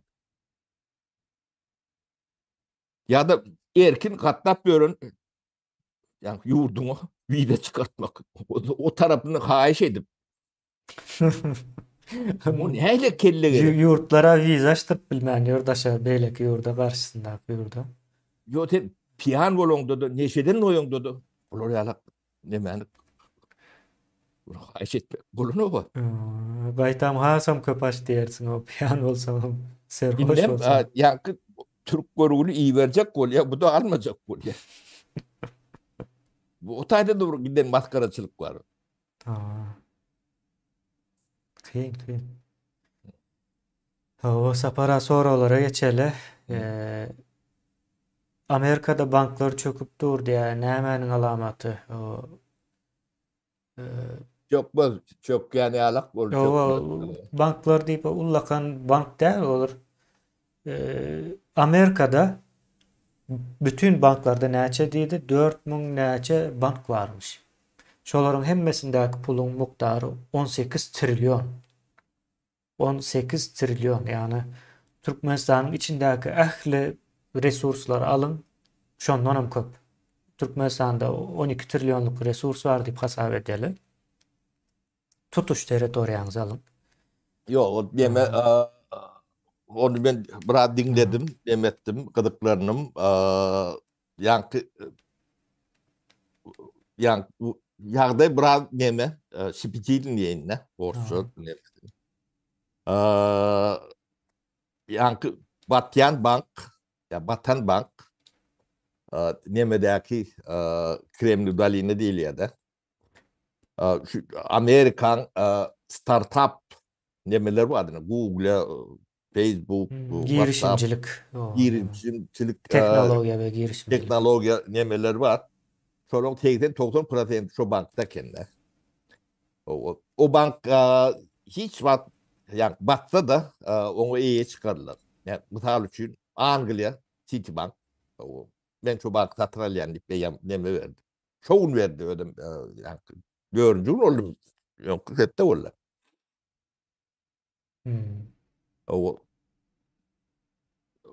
Şu bankı batanam olsa satın almak şeyle olur peydalla. Yani şu bankın iyiyeti olmak. Yani dünya nemesine iyi olun yala o tabi. Yani yine 20 yıl yönündeki teknolojiyan iyileri olur. Dünyanın nemesi. Yani onu batırmayarlar. Yani devlet regülatörleri vardır. Onu derler ködürler. İp olur, neme olur, biraz oluyor. O dünya nemesine tesir ettirmeyarlar tabi. O bankın iyilerken benim yani Türkmenistan olan olsam, Türkmenistan'da olan olsam çok talip çıkardım şu bankı. Yani, hem de adını satıp şu banka alırdım. Tabi ne hemen iyi oluyor böyle, dünya iyi oluyor. Yani tuğması lokan nedir? Amerikan nemesinin 3%'ı bir 2%'ı dışarı alak nemedir? Onu yani için akıl yatıyor. Biraz şeyler bir zadan barda sapara. Yine Covid çıktı, o bu çıktı, son iqtisadiyet yani önümçülük ösüş durdu. Ondan sonra nemäni kaldırdılar faizi. Faiz kaldırsa da köp banklar için amatlı değil yani girişimciler misal için. Kımmat da kredi çekmek, girişimciler etmek için.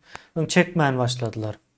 Bu bir wagtlaýynçadyr. Wagtlaýynça şertler düzelýänçe ýa sapara aydan var. Banky satyn alýar. Satın alır son bir şekilde ýene birilerine verer ya da özler aýratyn bir ýa müdürlük satın alan hakly yetkilerini ödüyor demelerin deriye. Garaz yitip gitmez ýaly ine näme diýerler bir adamyň ayagy döwüler işlemäne mümkinçiligi bolmaz. Şu ayagy gowlaşýança şoňa näme diýen ýani ayagy bir gowlaşandan soň elinde hünär bar bu adamyň. İşläp soň iki hissesini berýär. Minnetdarlığı var. Şeyle deyip pikir etmeli bunu garaz sağda alanda. Ullakan bank değil. Yani sapara gidecek bir deme. Amerika için. Devlet bağlar kıyadetinde bank özbaştaktır. Yani devlet regülatörü vardır. Devlet bunu bir eder. Yani Floryalak demede devlet diğer bir bankın bergisini satın alýar. Berginen satın alyp bolýar. Berginen satın alýar. Men döwlet bolsam, men hazine bolsam, Safara bular näme diýäkä diýmesin bergin näme için satyn alýar diýip. howa Hakykatdan pul berip bergin satyn alýarlar şey diýip. howa bergin satyn alýan, ýöne o taýda bir zat halat edýän. Aha. Men 20 ýyl öňmü işlejek zat satyn alýan. Bu ýene Keynes'in nemeleri, Howa. eserlerdir. Aha. Şeylerek o son diňe Russiýany garalamazdan Amerikanyň pozisiýasynda pikir bilýärmi? Amerikan pozisiýasynda pikir aýdýaňyz diýip kabul edeyim. Deme sonra. Araz şu garalama, aklama diýilen neme şu totalitar rejimlerde vardır bu düşünce. Amerika'da o ýene Amerika bilen deňeşdirýär pozisiýasyny aydaňyz ýok diýär. Aydaly o ýene. Amerikaga git, o garalama, aklama diýen bir söz ýok. Ýewropada da ýok.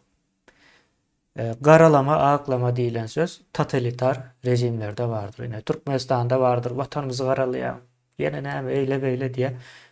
Russiýa git, o taýda vardır. Hytaýa git, onda da vardır. Afrika ýurtlarynyň käbirlerine git, olarda da vardır. Arap ýurtlarynyň ýene käbirlerinde var. Türkiýede de var, ona aýdaly. Garalama meselesi. Ýöne garalanan ok aslında bir adamyň çyn bolsun, yalan bolsun aýtmagy bilen hiç zat üýtgän ok. Ullakan bir döwlet, mysal üçin Russiýa güýçlü diýip hasap edilýär da ýene biz garalasak, näme garalamasak näme erşen kabul etseň. Şeýle bolmaly da hakykatda. Ha. Kemine ya ýöwmäne ya yamanlamalar ýöwreçelen neme de o iş Bu adam erwede adam meselesi bu sefer. Yok, baňdy vardır, mazmuny vardır. O sonu ulaşmalı. Men ya ortada ýöwünüm bilen ol ýetken o. So ortada kalýar. Ölsem hem şol garalasam hem şol ýetken. Ýöne yani mazmuny var, baňdy. Çok maňdyny o gowum erwet nähilekdiginde.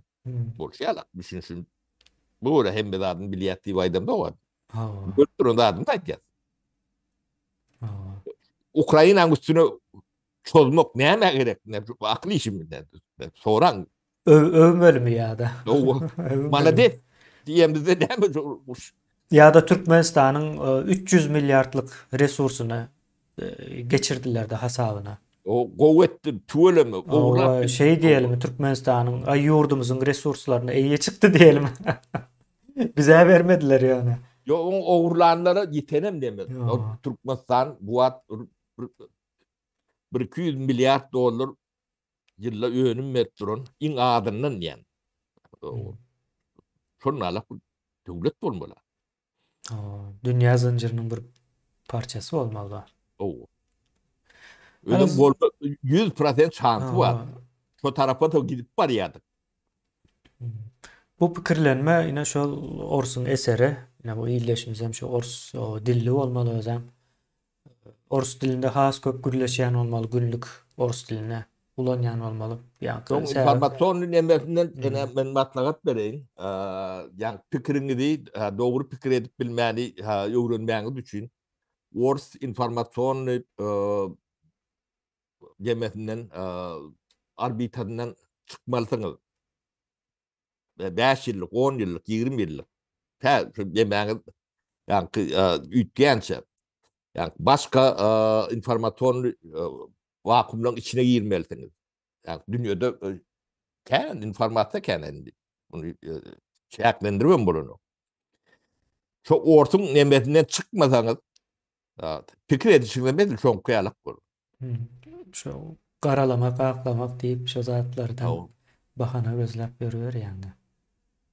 Ýene Amerikada Trump türmäge basjak bolup ýörler de. Görüldü ikinji gün meni basyp bilerler.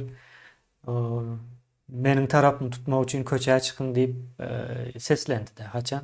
Şu gün seslendi ýaly. Şu gün. Şu gün seslendi. Amerikada prezidenti türmäge basjak bolup ýörler. Soň indi şuňa näme diýmeli? Erwet diýelmi? Gowy diýmelden bir prezidenti türmäge basyp bilýän bolsalar, ne bizim Amerikan öwgen börüm yok Aa. demedem de ýöne bankın ýa yo Amerika peýdasy ýokdy. Öwseň hem allasaň hem peýdasy ýok. Neme Badar kadiyeti diýip bir düşünje vardır. Onun kanunları vardır. Şu kanunlar yani Amerika'da işleyen, Avrupa'da da işleyen. Şu kanunları işleyen yerine ötüş vardır. Yani kanun işleyen. O kanun işlemeyen yerlerde yani ortada kanunun işlemesi mümkün değildir. Türkmenistan'da düğünler yoktur. O Türkiye'de de sonku döwürlerde ne bir adam devlet bollar. O kanunlara yani buyruk berýärler de. O Türkiýany ýa-da diýendir. Kanun işlemeyen yerde ötüş mümkün değildir. O barjak ýerem Hudaý haklatyndyr. Nirden çykjagy taklanmasa, nemetmese tümögi diýede. O oýunyň düzgünü bolmaly. Ne yani Amerika'da bank battı diýende o Badar iqtisadiyetini ýalňyş işleten o nime boldu? Batyp bilýän. Ne şol yani Badar iqtisadiyetiniň işleşi. Buňa Badar iqtisadiyetine bir talip çykýan. Batty diýem kabul edilýär iň azyndan. O battı diýip kabul edilýär. Beýleki ýurtlarda o batmady adyny ütgetdik diýerler. O ýa-da döwlet demesine geçirýär. Şeydi o töwerini aldyrarlar ýöne. O ýerde aýdylýar. Bazar iqtisadiyeti. Düzgün var. Düzgün bolan zok Şonu battı. talap edýär da garas. Türkmenistan battı bir wagt. Battı diýip aýdan oklara. Türkmenistan'ın bank ýok. Batma de dursun. Merkez Bank'ın ýok. Çok gururlu etip bilen o. Merkez Bank'ın ýokdugyny bilen o. O bank sistemasynyň ýokdugyny bilen o. Sebäbi ýa-ni yine de şu plan we bilen Badar iqtisadiyeti var da. Biz plan we nemeden daşlaştık. Badar iqtisadiyetine geçmedik. Aralıkta Babarap'ta bir astanovka. Şu Babarap'ta garlyk. Bu bankam yok. Merkez Bankam yok. Kanunum yok. O. Nädip ýaşamaly? O gidelim yani kanun gorýat diýip baltamaçylyk edýärler. Adam gorkuýarlar. Ödüm bir kanuny gorýat diýen. Goramaly adamlaryny gorkutup pulunu alyp ýörler. Bu halk onu kimden hara ýördüler? Ýurt terk etme. O nirä gidýärler? Edip bilse Amerika'ya gidecek. Kemini ben tarihi emelere seyrettim. Şu Anadolu'ya göç Orta Asya'dan bunun yılmının 1 milyon, 1,5 milyon göçüpdirler. O döwürlerde kent ýyfır bolmaly. 1 milyonu. Yani şu wagt göç şu göçden ulokandy. O wagtlar neme yani Çingizhan Mongollar çödýärdi. O sebäpleri bar o. Sebäpleri bar. Daşky düşman diýeli, Daşky düşman. Wat Türkmenistanyň Mongol çödüni o. Bawaraplar çöd. Şoň üçin terk edýär. Bawaraplar size ýygydan ýatlaýan bolmaly. Yok men de neme daýly. Ýatlarlar o bunu. O diýme Bawaraplarň adyny tutma diýerler de. O aga şey paýşe diýerler tebe. Hemmesi tanýandy. Kemin.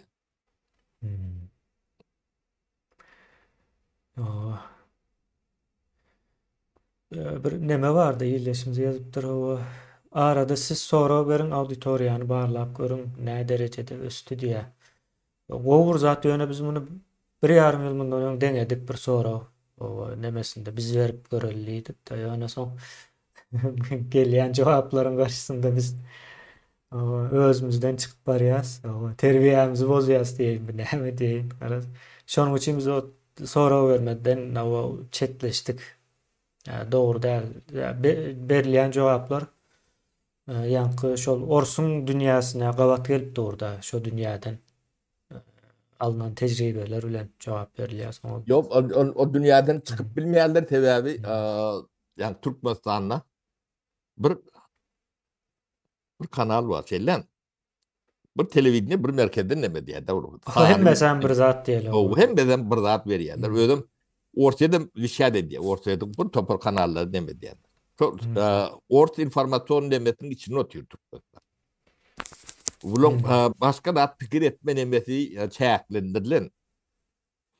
Yani üniversiteler yani orta mektepler hem meclis Sovet demesinden gelen programlar bile okuyor. O tayda da 3,5 dalacak barang diyor. Donc siz yankı tüm doğalan deme millet karanlıkta alır. Çünkü için biz aydınlığa çıkmalıyız. Aydınlığa çıkmak için hem bedadın demesini açık, transparent değil. Erkinlik olmalı hemme Şeffaf. ýerde. O adatlığa çıkmalısınız. Bir adat yani fikrini aydıp bolmayan yerde yaşayan değerler, yaşap bolmayan neler. O fikir aytmaya karşı bolan adamları bilmedim cezalandırın. Rahat Allah da bağışlar, kanunun bağışlar. O şoları näme ceza verseniz elinizdedir. Yani sizi yani bilgiden, informasiyadan o mahrum eden o nähilek böwet bağ bolsa şoň gapdalyna 20-50 bağ bolsa şol adamlar gaty agyr cezalanýar. Sebebi bu Türkmenistanyň yani bu karankylygyň içinden emetmek meňe namysyma neme diýär. O görüp oturup, bilip oturup şu atlary o size ya bir düşündürüp bilem yok. Bilmedim. Okuyumuz yok. Ya da siz düşünür yalak derecede değil. Bir zat var arada. Yanlışlık var keminim. Olmasa bu da atları düşünme diyalagım derler. O dünýäden gelsen düşünüp bilen okda sapara. Sizin elinizde hiç tat kalmıyor. Ağrınız, namusunuz, vicdanınız hiç tadınız kalmıyor adamlar. Şulon yerinden Türkmenistan'da bir zadınız avat kalsa ben hiç tat bilmedim. Ağrınız, namusunuz da kendi kalmıyor. Edep tertibiniz de kendi, medeniyetiniz de kendi, hiç tadınız kalmıyor. Ben şunu katı bilen doğay diyen. Bunu 30 yıl bundan önüm ayttık. O soğurutulur aydiyen de söyleyeyim. O şu at hiç tadınız kalmadı diyeceğim burada. Çağağınızdan sizinki değil bu. Sizinki alaktır.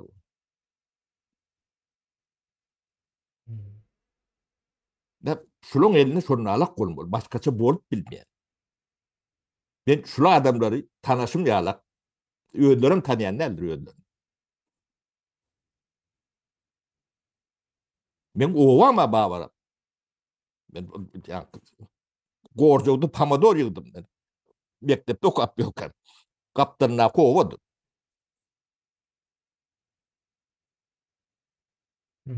Ekli demem. Yani, dahi tarafım şu taraftandır. O kakım kayyedim. Dağına çeken damarım vursun gibi geldim. Bileyen eken. Bavaraplı mı alırım? Yok, yani dağlar bağırıplı olundan yani kakam O şu dayılar diyen benim sapara. Kızıklı. Sapara yankı ildeşimizde ne de hava bir pikir demesinde sonra. Kızıklı yine şeyle bir arada şol nemeden şu tarafın suğundan içeyenlerden fikir almak, komentari almak göğün açıcı sapara. Bulam neticede adamların fikrini açıcıda.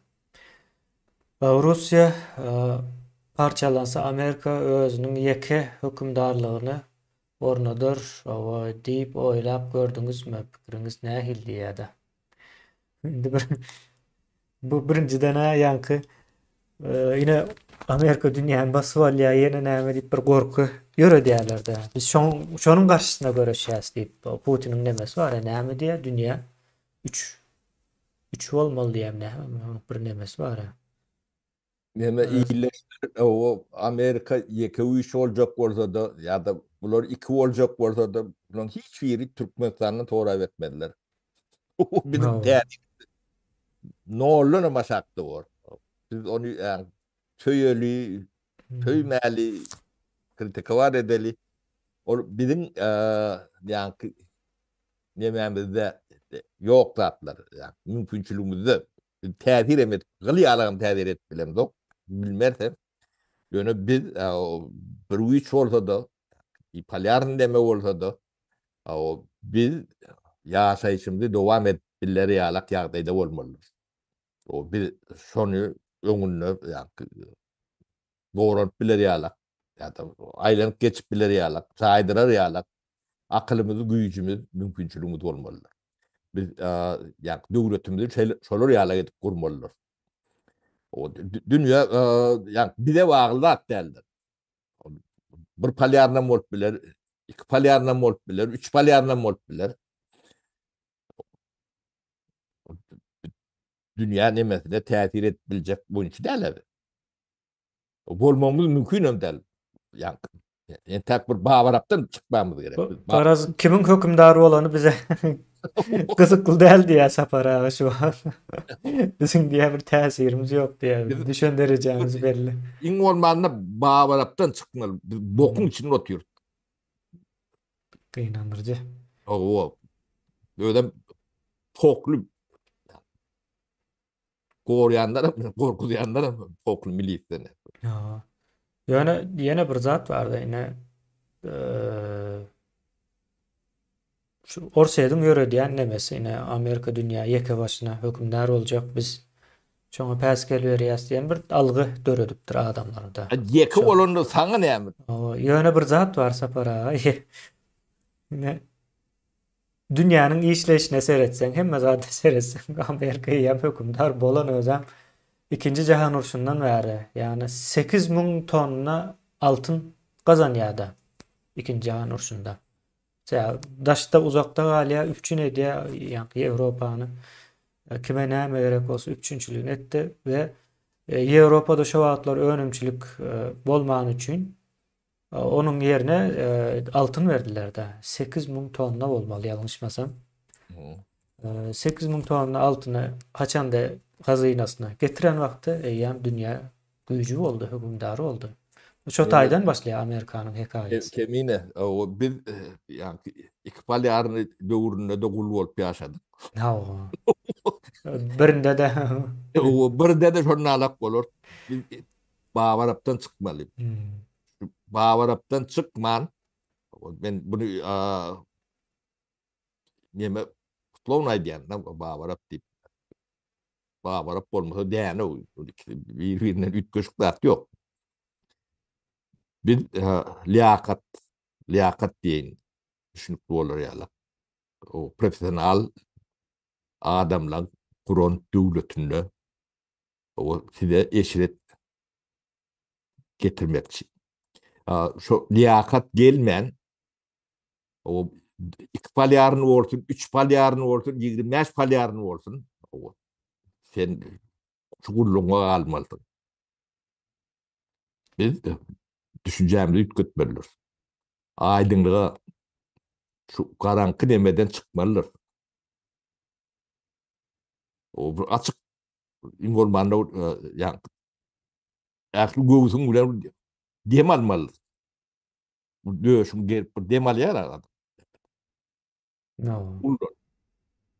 Şonu betip bilemdi o sebäp bir poklu militde gapdaryňda taýyany demet durdy. Aeroportdan adam ýalak girip bilemdi. Sen ertir ýa öýüňden çykanda işe barýansan seni näçe rapar adam kemsitjek. Bir men militde ýa bir men ýa 6-njy del ýa 20-njy del ýa men prokuror diýip sen betewäňe dejek. Bilem o. Ýa işe gidip gelýänçe. Olur ýalyk döwletde ýaşap bolmy? İje edip bolmy? O çağa terbiýelep bolmy? O terk edersin. O düzeljegi demekden ok. Sebäbi o gören ok. O babarap onu bilen ok. O akylly şäher urýan diýe. Haýsy akıl. Bilmedim. On ýa deme Erdoğan'ım gaýta diýip akylly şäher. O Bu akıllı şehrim Erdoğan'ın Aynen. cübüsüne gidecektir belki de. o görülen ýa saýlawa gatnaşyp bilen ok diplom soraýarlar. Bu tapan ok. Oňa da bir gülkün tutýany. Emin. O kaptırma, okumandırma, şu diplom urmama, şu çözülmem geçti. Olam çözülmeyen geçti. Yöne önkü yukarı bilimin demesi minister diýip aýdaýyn düşkünlü olar ýaly. Erdoğan'ın diplomu yok diýip aýtdy geçen. Geçen hep de aýtdy ýaly o. Önkü nemese. Yok diýil ýa-da ýokun başgany diýil ýa. Şey diýdiler menem Mehdi'ydim. Şeyler erken varası. Yo ekonomistliğinden demediyen o kete akademiyan da oturan olaymasa dip demediyen kete. Biraz şeyle son yankı ýerleşimiz ýazypdyr. Şu özüň aýdýan 1,5 ýyl bundan belki de üýtgendir adamlaryň pikiri diýär-de sonra. Ya sonra indi gönümel sonra däl de şeyle bolup biler ýagny. Orta bir sonra oýup hem adamlaryň pikirini alyp, ýa pikir alşberişi hökmünde bolup biler ýa jogap hökmünde däl de. Bir sonra oýarsyň ine. O Putin'in maksady nämeti diýip. Sonra şu taýda pikir alşberişi ediler. O şeylere bolup biler. Ýerleşimiz meni bloklaýdylar ýaly diýe ýok, bloklanan Orada ne edip berdi? bilmedim ýa ýok orada bir sonra gaçan bolmagy mümkin. Şondan diýendir-de. Eger sonra bar bolsa täzeden ýazyp bilersiň sebäbi. Şu kağıt köprek geçip gidýän bolmaly, gözümden gaçýan bolmagy mümkin. Komentariýa nemeleri. Biraz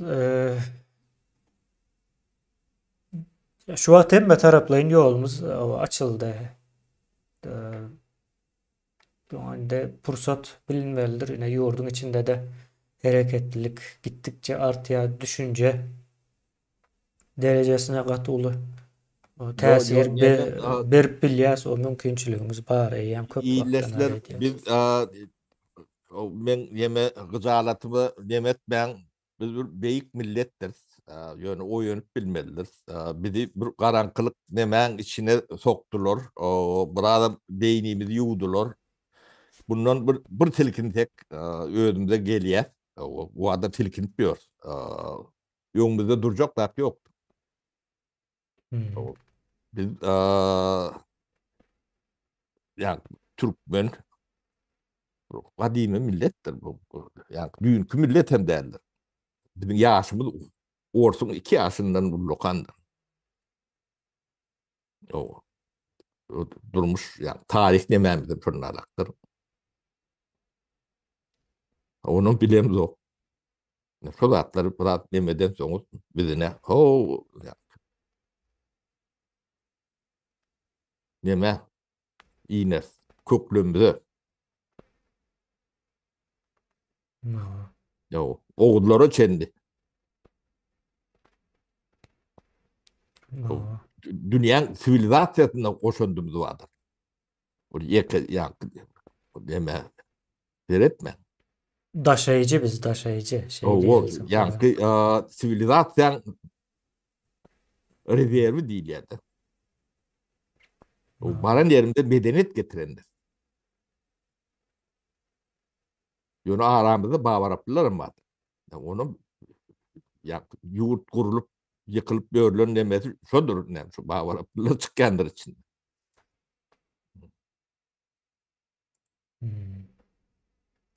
Onu bir yerde yolumuzu o çağırıptır. O da yani tarihi öğret başlatan onu okudu da yeter. Aa. O bir de yankı Araplaşma içimde giriptir. O da Aa. dinler geldi. Ol indi ol has düýüplü işlenmeli meselelerin biri. O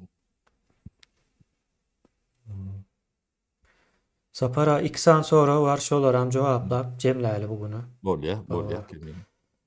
Şu an dünya politikası ütkäp dur Türkmenistanda halk ayağa galyp diktator ayırsa dünya uramalar bu barada nähili hereketde bolar. Halky goldarmy ýa-da diktatory diýip sorar. Diktator şu an hiç bir yerde de gollananok. O taýy. Açık. Halkı o gollarlar sebäbi şuna düşünmemiz gerekli.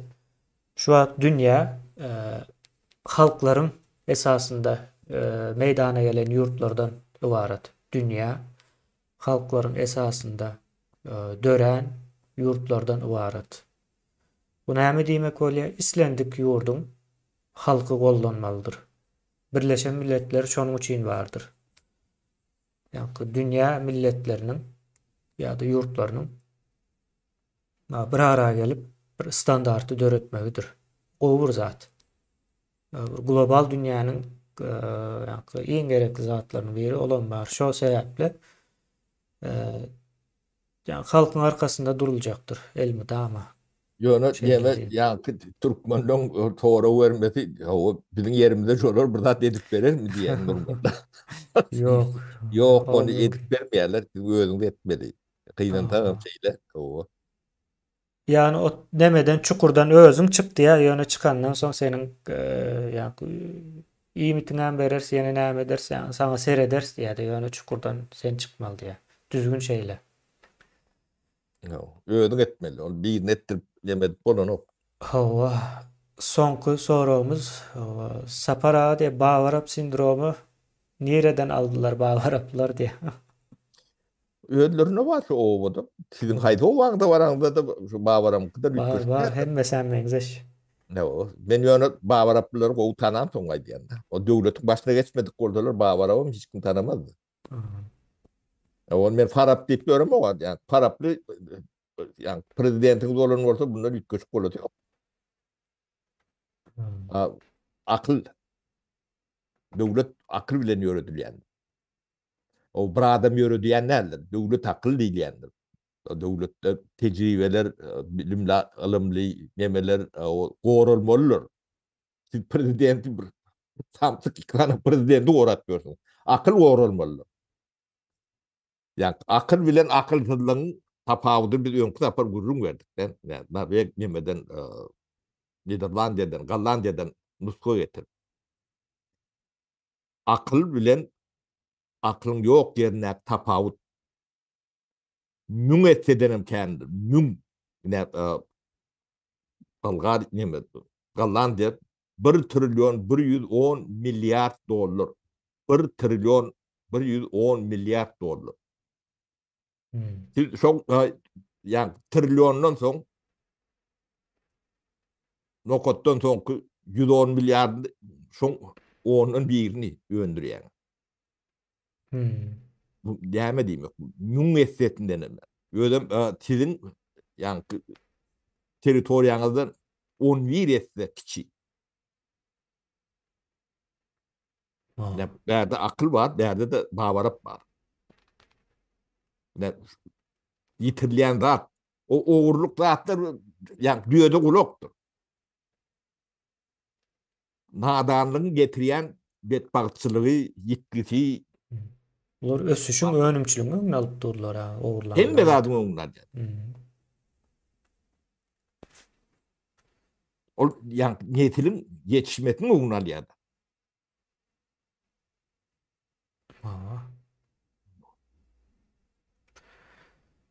Sapara cemläpdiler. Bolya. Vaxtımızdan bolup geçti. O iyileşler ullakan sağ olsunlara. O köp Aydiyan size. sağolun doğruluğunuz için o sonra verdirin demedin. O Türkmenistan o Ütke'ye inde görgen başlansınız. Böyle başkaça yaşap bilen yok. Men o canı var diyenler. O yani bunu ütkötmeseniz bolun o. İsteseniz istemeseniz de. Siz bunu özünüz üçün etmeseniz yani gelecek nesil üçün. Mene artık çoğunlukla yani bizim şu milletin vekili diýmäli utanmazlığı üçün ediyen. Onlar gidip yaşayacak bilmedim mümkünçülüklerim. Bolarım bolmaz mı? O yöne men şu milletin vekili diýmäli utanmazlığı üçün. Şu da atlar şoň üçün etmiyor. Olmasa men pensiyadaki adam ben ýagdaýym Putin gydarym bu. Putin pensiýa çykyp gülekip bilmeýär men adam. Kepderem uçurup bilmeýär.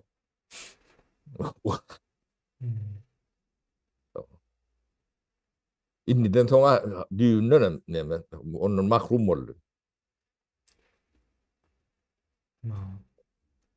Men ýagdaýym Putin gydarym bu. Ýöne onda da ne sizin aladaňyz edip ber. Ýurdum aladat edýän men. Watan söýen soň edýän. Bir arym namazym galan üçin, wujdanım bolan üçin edýän. Olmasa berili adam ýok. Gaýtam kän alýmadyr. Onu bilen dok. Bilmänse oňa menim zoram ok. Men pensiyam berem dok. Şoňa da namazym edýän dok. Pensiyasını özleri hem alıp bilen oksa para. Bana vermezler de vermeyenler. Denglik. Türkmen adalet şeylere işleyen olmalı kemiğine. Bolya sağ olun. Ağırlıkta görüşelim. İldeşler. Bolya sağ olun.